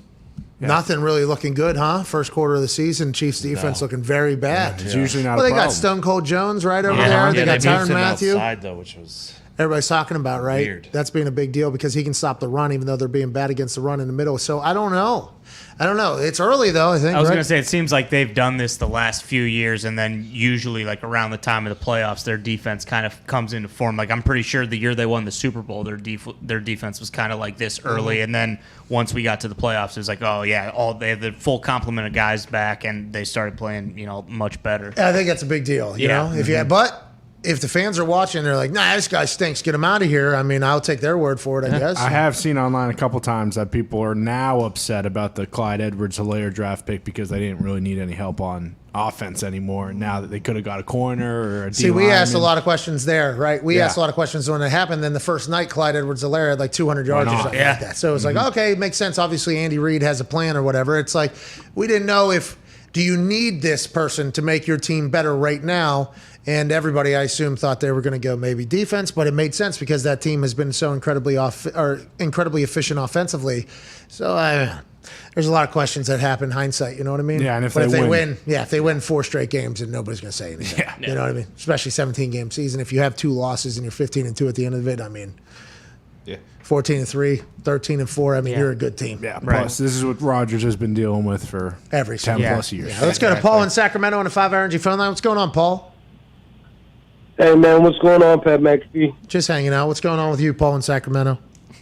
Hey, man, it's actually Pav. I know last time I called, you guys called me Pav. It's all good, man. Oh, okay. It is what you gotta admit. Last time I called, I talked to AJ, and you had COVID, so I'm honored to be on the 5-hour phone line with you guys. Oh, my God. Yeah, Paul. Hey, Paul, happy to have you, man. What do you want to talk about, brother? So I just want to ramble on real quick, just three little quick things.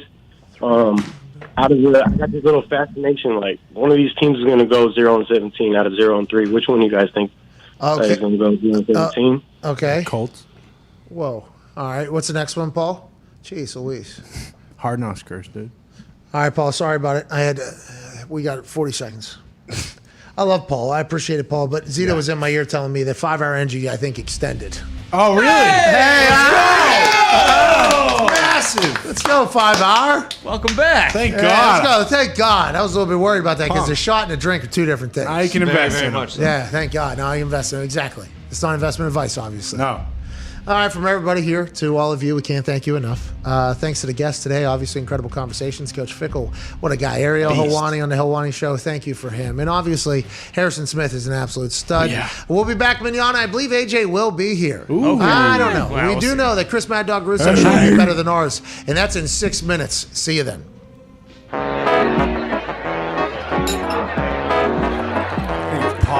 want to see you.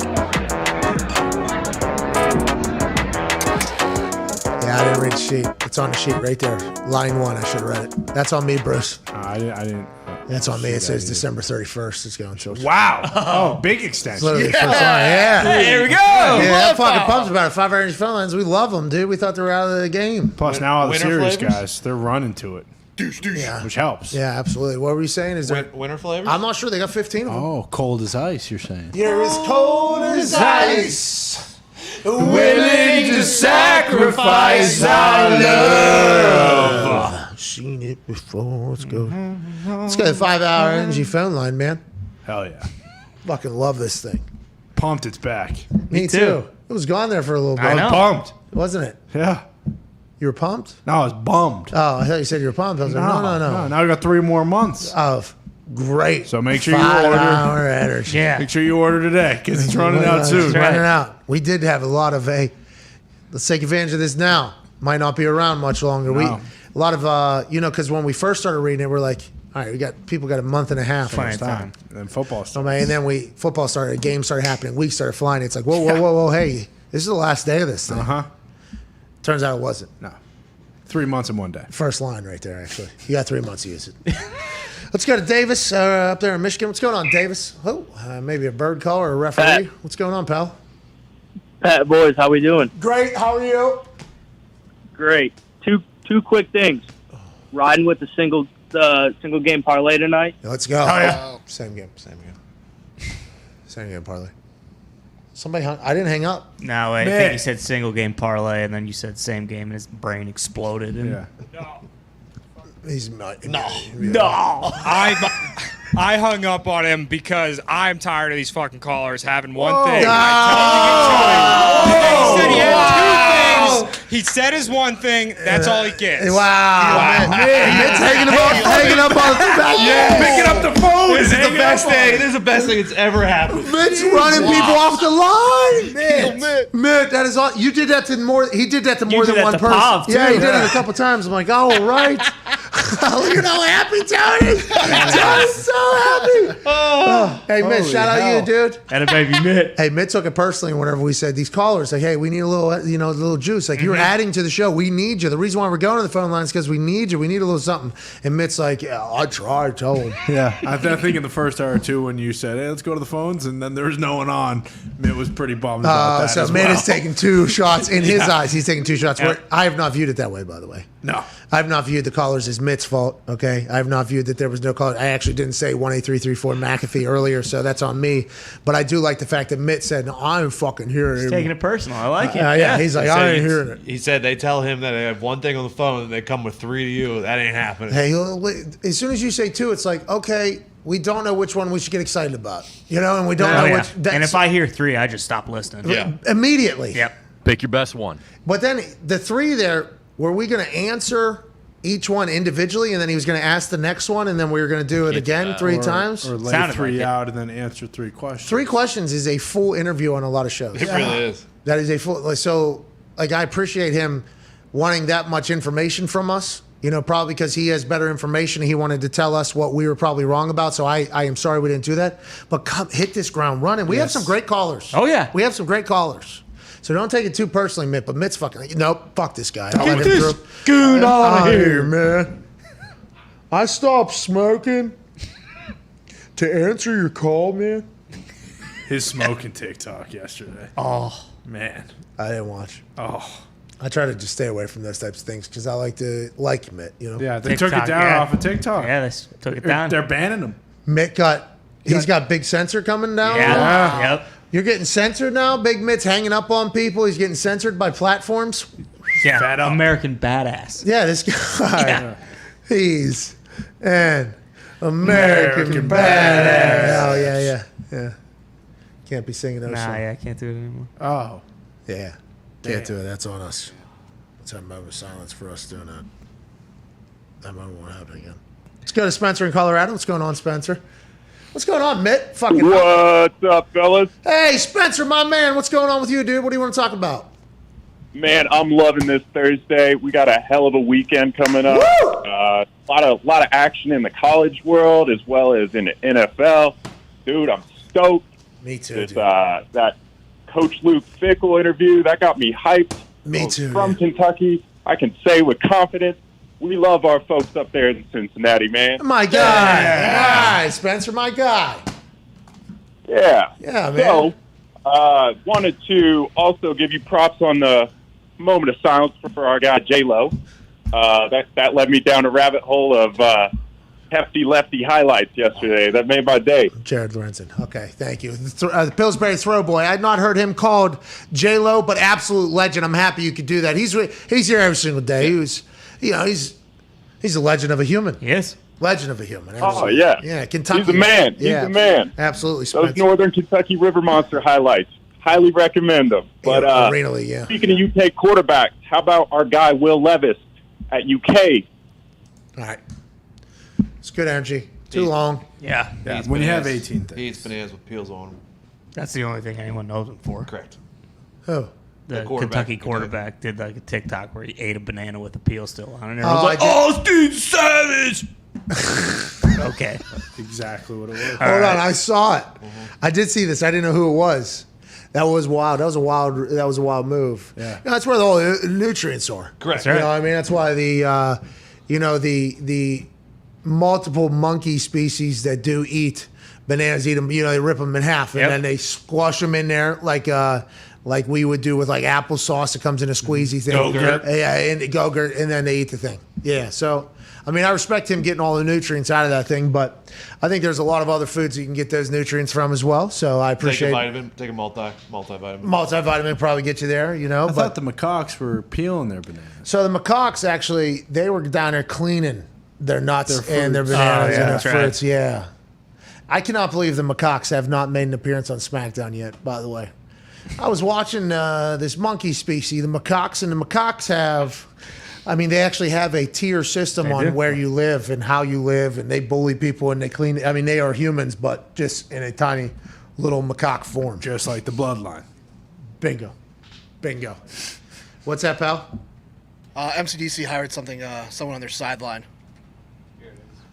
Detroit's Dan Campbell has an in-game clock management advisor, Jeff Riston. So that's not on the sideline. I assume that's up in the booth, actually. I don't know if this has anything to do with the macaques, but I do like the fact that I literally thought there was a chance that Motor City Dan Campbell hired a monkey to walk on the sideline. When Zito came in, he said, hey, something just happened. I thought there was an actual thought that MCDC was going to have a circus monkey on the sideline. And by the way, this is one of those things where I actually believed it for a second, and I was excited to read the headline over there. I thought it just like when the DeAndre Swift stuff came out and the fake troll quote came out that he said he wants people to think that we have killers on this team. Right. It's like the things that MCDC could potentially say or do are so awesome and wild that when Zito potentially made, I don't know if he meant to do this, but in my mind, I thought he was saying a monkey was hired by the Detroit Lions to operate on the sideline.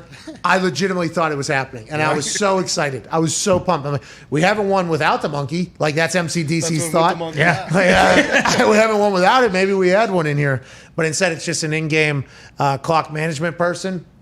I think this happens in, I don't want to say a lot of situations, but more often than people realize. There's somebody upstairs who has this book with all these stats and situations. They have a direct line to the coach. I think even coaches that decide to make challenge calls and when to use timeouts and things like that. I think a lot of people have information coming into their ear because you hear a lot of coaches talk about it as it's one of the stats that I think take into place aside from momentum and everything that's been going on in the game. And then there's some people that are just stat oriented people like, okay, if there's 2 minutes and 4 seconds on the clock running, you have 2 timeouts left or 1 timeout left. Should you use one now because the clock will immediately stop as soon as this play is over and there's no chance of any other, because the 2-minute warning's coming, any chance of any other clock coming off? Is that smarter than using it before the 2-minute warning? There's just so much information that goes into it.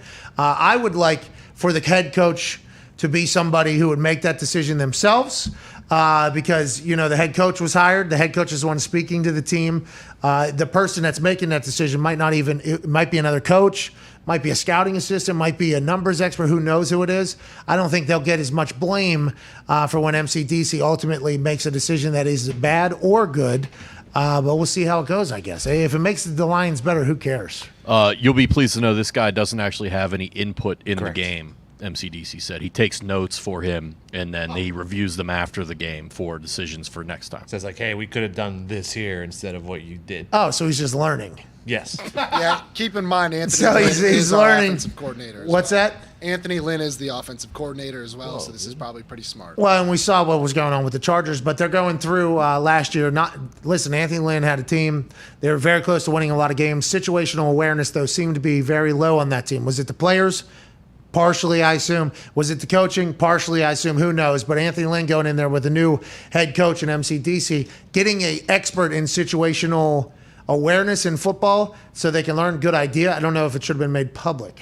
I was going to say it basically just buries him, right? Because Yeah. then people just assume that he's just a big dumb dipshit. I can't look at the fucking clock during the game, man. All right. You got to do it for me. This is information that shouldn't have been released, we don't Right. think. Yeah. This is just like the Tua ribs. Like, this information probably shouldn't have gone out, but maybe they want to put over the guy getting another job. I don't know. He's the director of football compliance and lead football counsel, so I wouldn't exactly call him an analytics expert. So lead football counsel, by the way, is the guy that's doing the contracts as well. So he's a lawyer.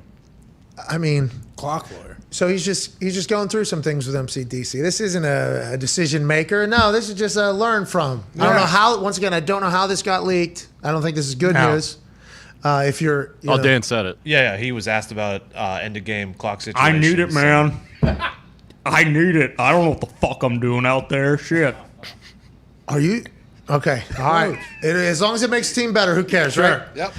Hey, real alphas can understand when they're potentially not great at something and they need to get better. That's probably what MCDC is looking at. Is that something you get better at, you think, as a head coach, or do you think if some guys just... So I always thought offensive coaches were much more sound with it and easier to pick it up and better at it because most of the time it's the offense making decisions and the defense having to react, you know?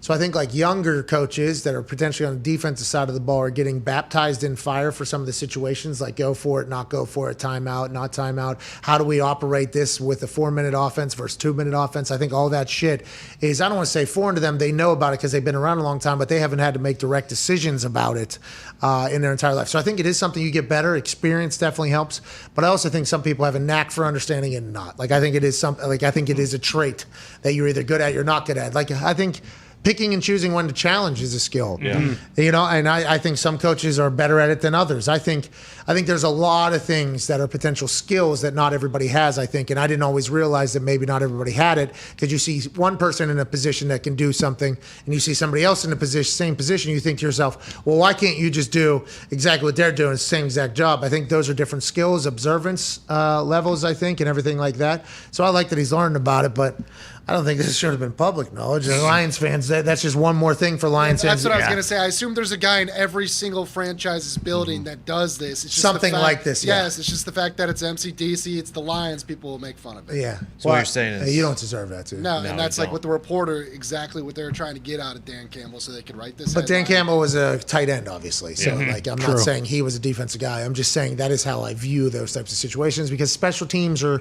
almost normally involved in those situations as well. Right. A great football situation master, Adam Vinatieri. I mean, Adam Vinatieri is, we should do this, this should happen, can't do this, can't do that at all times in the game. And I think it's because up there in New England, they harp on situations a lot. Vinny is a very observant person, loves the game of football, played quarterback in high school, you know, knows the ins and outs.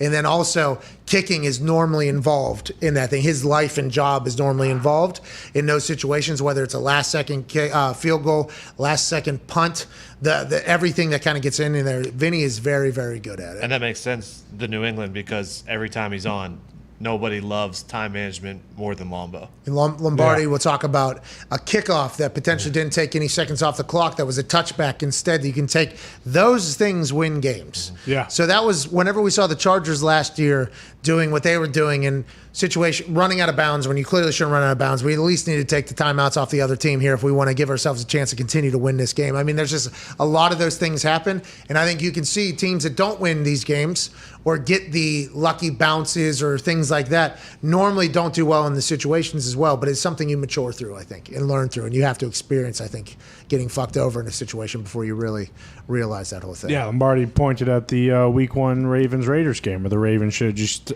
forced them to return the ball to run some time off the clock, and they ended up winning the game because they didn't. Yeah, it's crazy. We have a couple updates around the NFL with some injuries. Ian Rappaport is Oh, we didn't have him on today. No. Wrap up Friday? No, it's normally Thursday. Yeah, usually Thursdays, yeah. But we had... Fuck. That was on me. Probably should have reminded you. No, it's on me, too. We're also fully packed today. It's on me, too. No, it's mostly on me, though, because I'm normally going to text him rap on Thursday mornings. I wonder if he even noticed that we forgot. You think he's just standing by the computer right now? Just sitting there? Yeah. Like, you want to FaceTime him? You always do.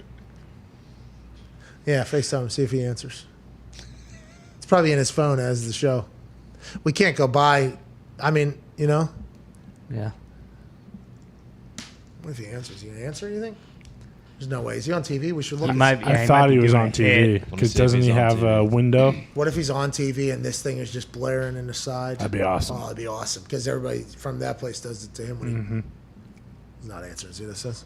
They do Zoom when he's on TV? Do it tomorrow. I don't know. Because it'd be funny if he was on TV and you called him like 75 times and he has to keep hitting. He did not answer? He's got the camera with the lights that they Anyways, sent him. Ian Rappaport is reporting about some injuries and some practice updates. Titans wide receiver Julio Jones and A.J. Brown didn't practice today because of hamstring injuries. Giants wide receivers Darius Slayton and Sterling Shepard didn't practice today because of hamstring injuries. Not looking good for Sunday for any of them. The Titans, Julio Jones and A.J. Brown could have been hurt last week. But instead, this week, it looks like they have hamstring issues. You know, anytime you deal with a muscle, especially the hamstring, you have no idea what could happen, where it could go, and how quickly it can get better. Muscle pulls and stretches and everything like that are the most, and I don't know, this is just me observing other people having to deal with it. You have no idea what you're dealing with because you can wake up one morning and that thing can just feel good all of a sudden. Now, treatment obviously helps, and stim and ice and everything you have to do to it, rest and everything. That definitely helps. But when you're talking about muscles coming back together, you never know how it's going to pan out. Obviously, they have different degrees and severities of hamstring pulls and everything like that, but it can go everywhere from, I've seen black and blue entire backs of legs, and that person was able to get back sooner than somebody that had a strain up near where the ass cheek is, and it just couldn't, for whatever reason, get back in there, and they were scared to roll the dice with it. Not good, though, for either of those teams having those weapons out this weekend, potentially. Now, with Tennessee, though, too, I mean, their division stinks right now. They got the Jets, too, so it's not as if First win for the Jets. Maybe the first win for the Jets. Or against Derrick Titans. Henry has 400 yards. Yeah, which he is rolling, by the way. He is stomping all over people. What's up, Zito? We have a photo here. Ian was on, and that was him. Look at the phone. Okay, sorry, Ian. Siciliano. Hey, Siciliano! Yeah! He's at the game tonight. Oh, my God. He is. It's Thursday night Siciliano night. Yes! Let's go, dude. Look, they propped him up higher than Ian there. Oh, come on. That's a good thing. Yeah, get him on one of those. They're going to have him like this next to Joe tonight. That is what they did last week. They better. Joe, will you break down this Bengals offensive line that's been rushing so well with Joe Mixon, and Joe looks over at him, you got it or whatever, and then they zoom out slowly and he's standing on top of a fucking chair, dude. Do people really think when they change the channel, like, Jesus, Siciliano grew 7 feet in the last week? Massive now. So you're saying, listen, beggars can't be choosers, dude. They're helping him out. Well, I know, but there's a difference between, making him look like he's standing on top of a 2-story building and fucking putting him next to Joe Thomas. Yeah, you're right. And they did, from the angle I saw, they did have him closer to the camera, so as opposed to the behind-the-scenes one. But I did not know. It is Siciliano on a Thursday. I completely forgot about that. We missed Rappaport. He's still breaking news, doing his thing. We'll probably talk to him tomorrow, hopefully. We're live tomorrow, 11 to 2, by the way. Okay. Can't wait for that. We'll have a big giveaway tomorrow for an incredible week that was, and also to launch into the Week 4 full weekend. We can't thank you enough for watching and listening. From all the boys, myself, you are the greatest fucking humans on earth. We will see you tomorrow morning at 11 for a Feel Good Friday. Hammer that risk-free Sam game parlay. Let's get this thing going. $10 to win 160. If you lose, it gets refunded. Who cares? Come on. Let's go make this money. Let's get this money tonight.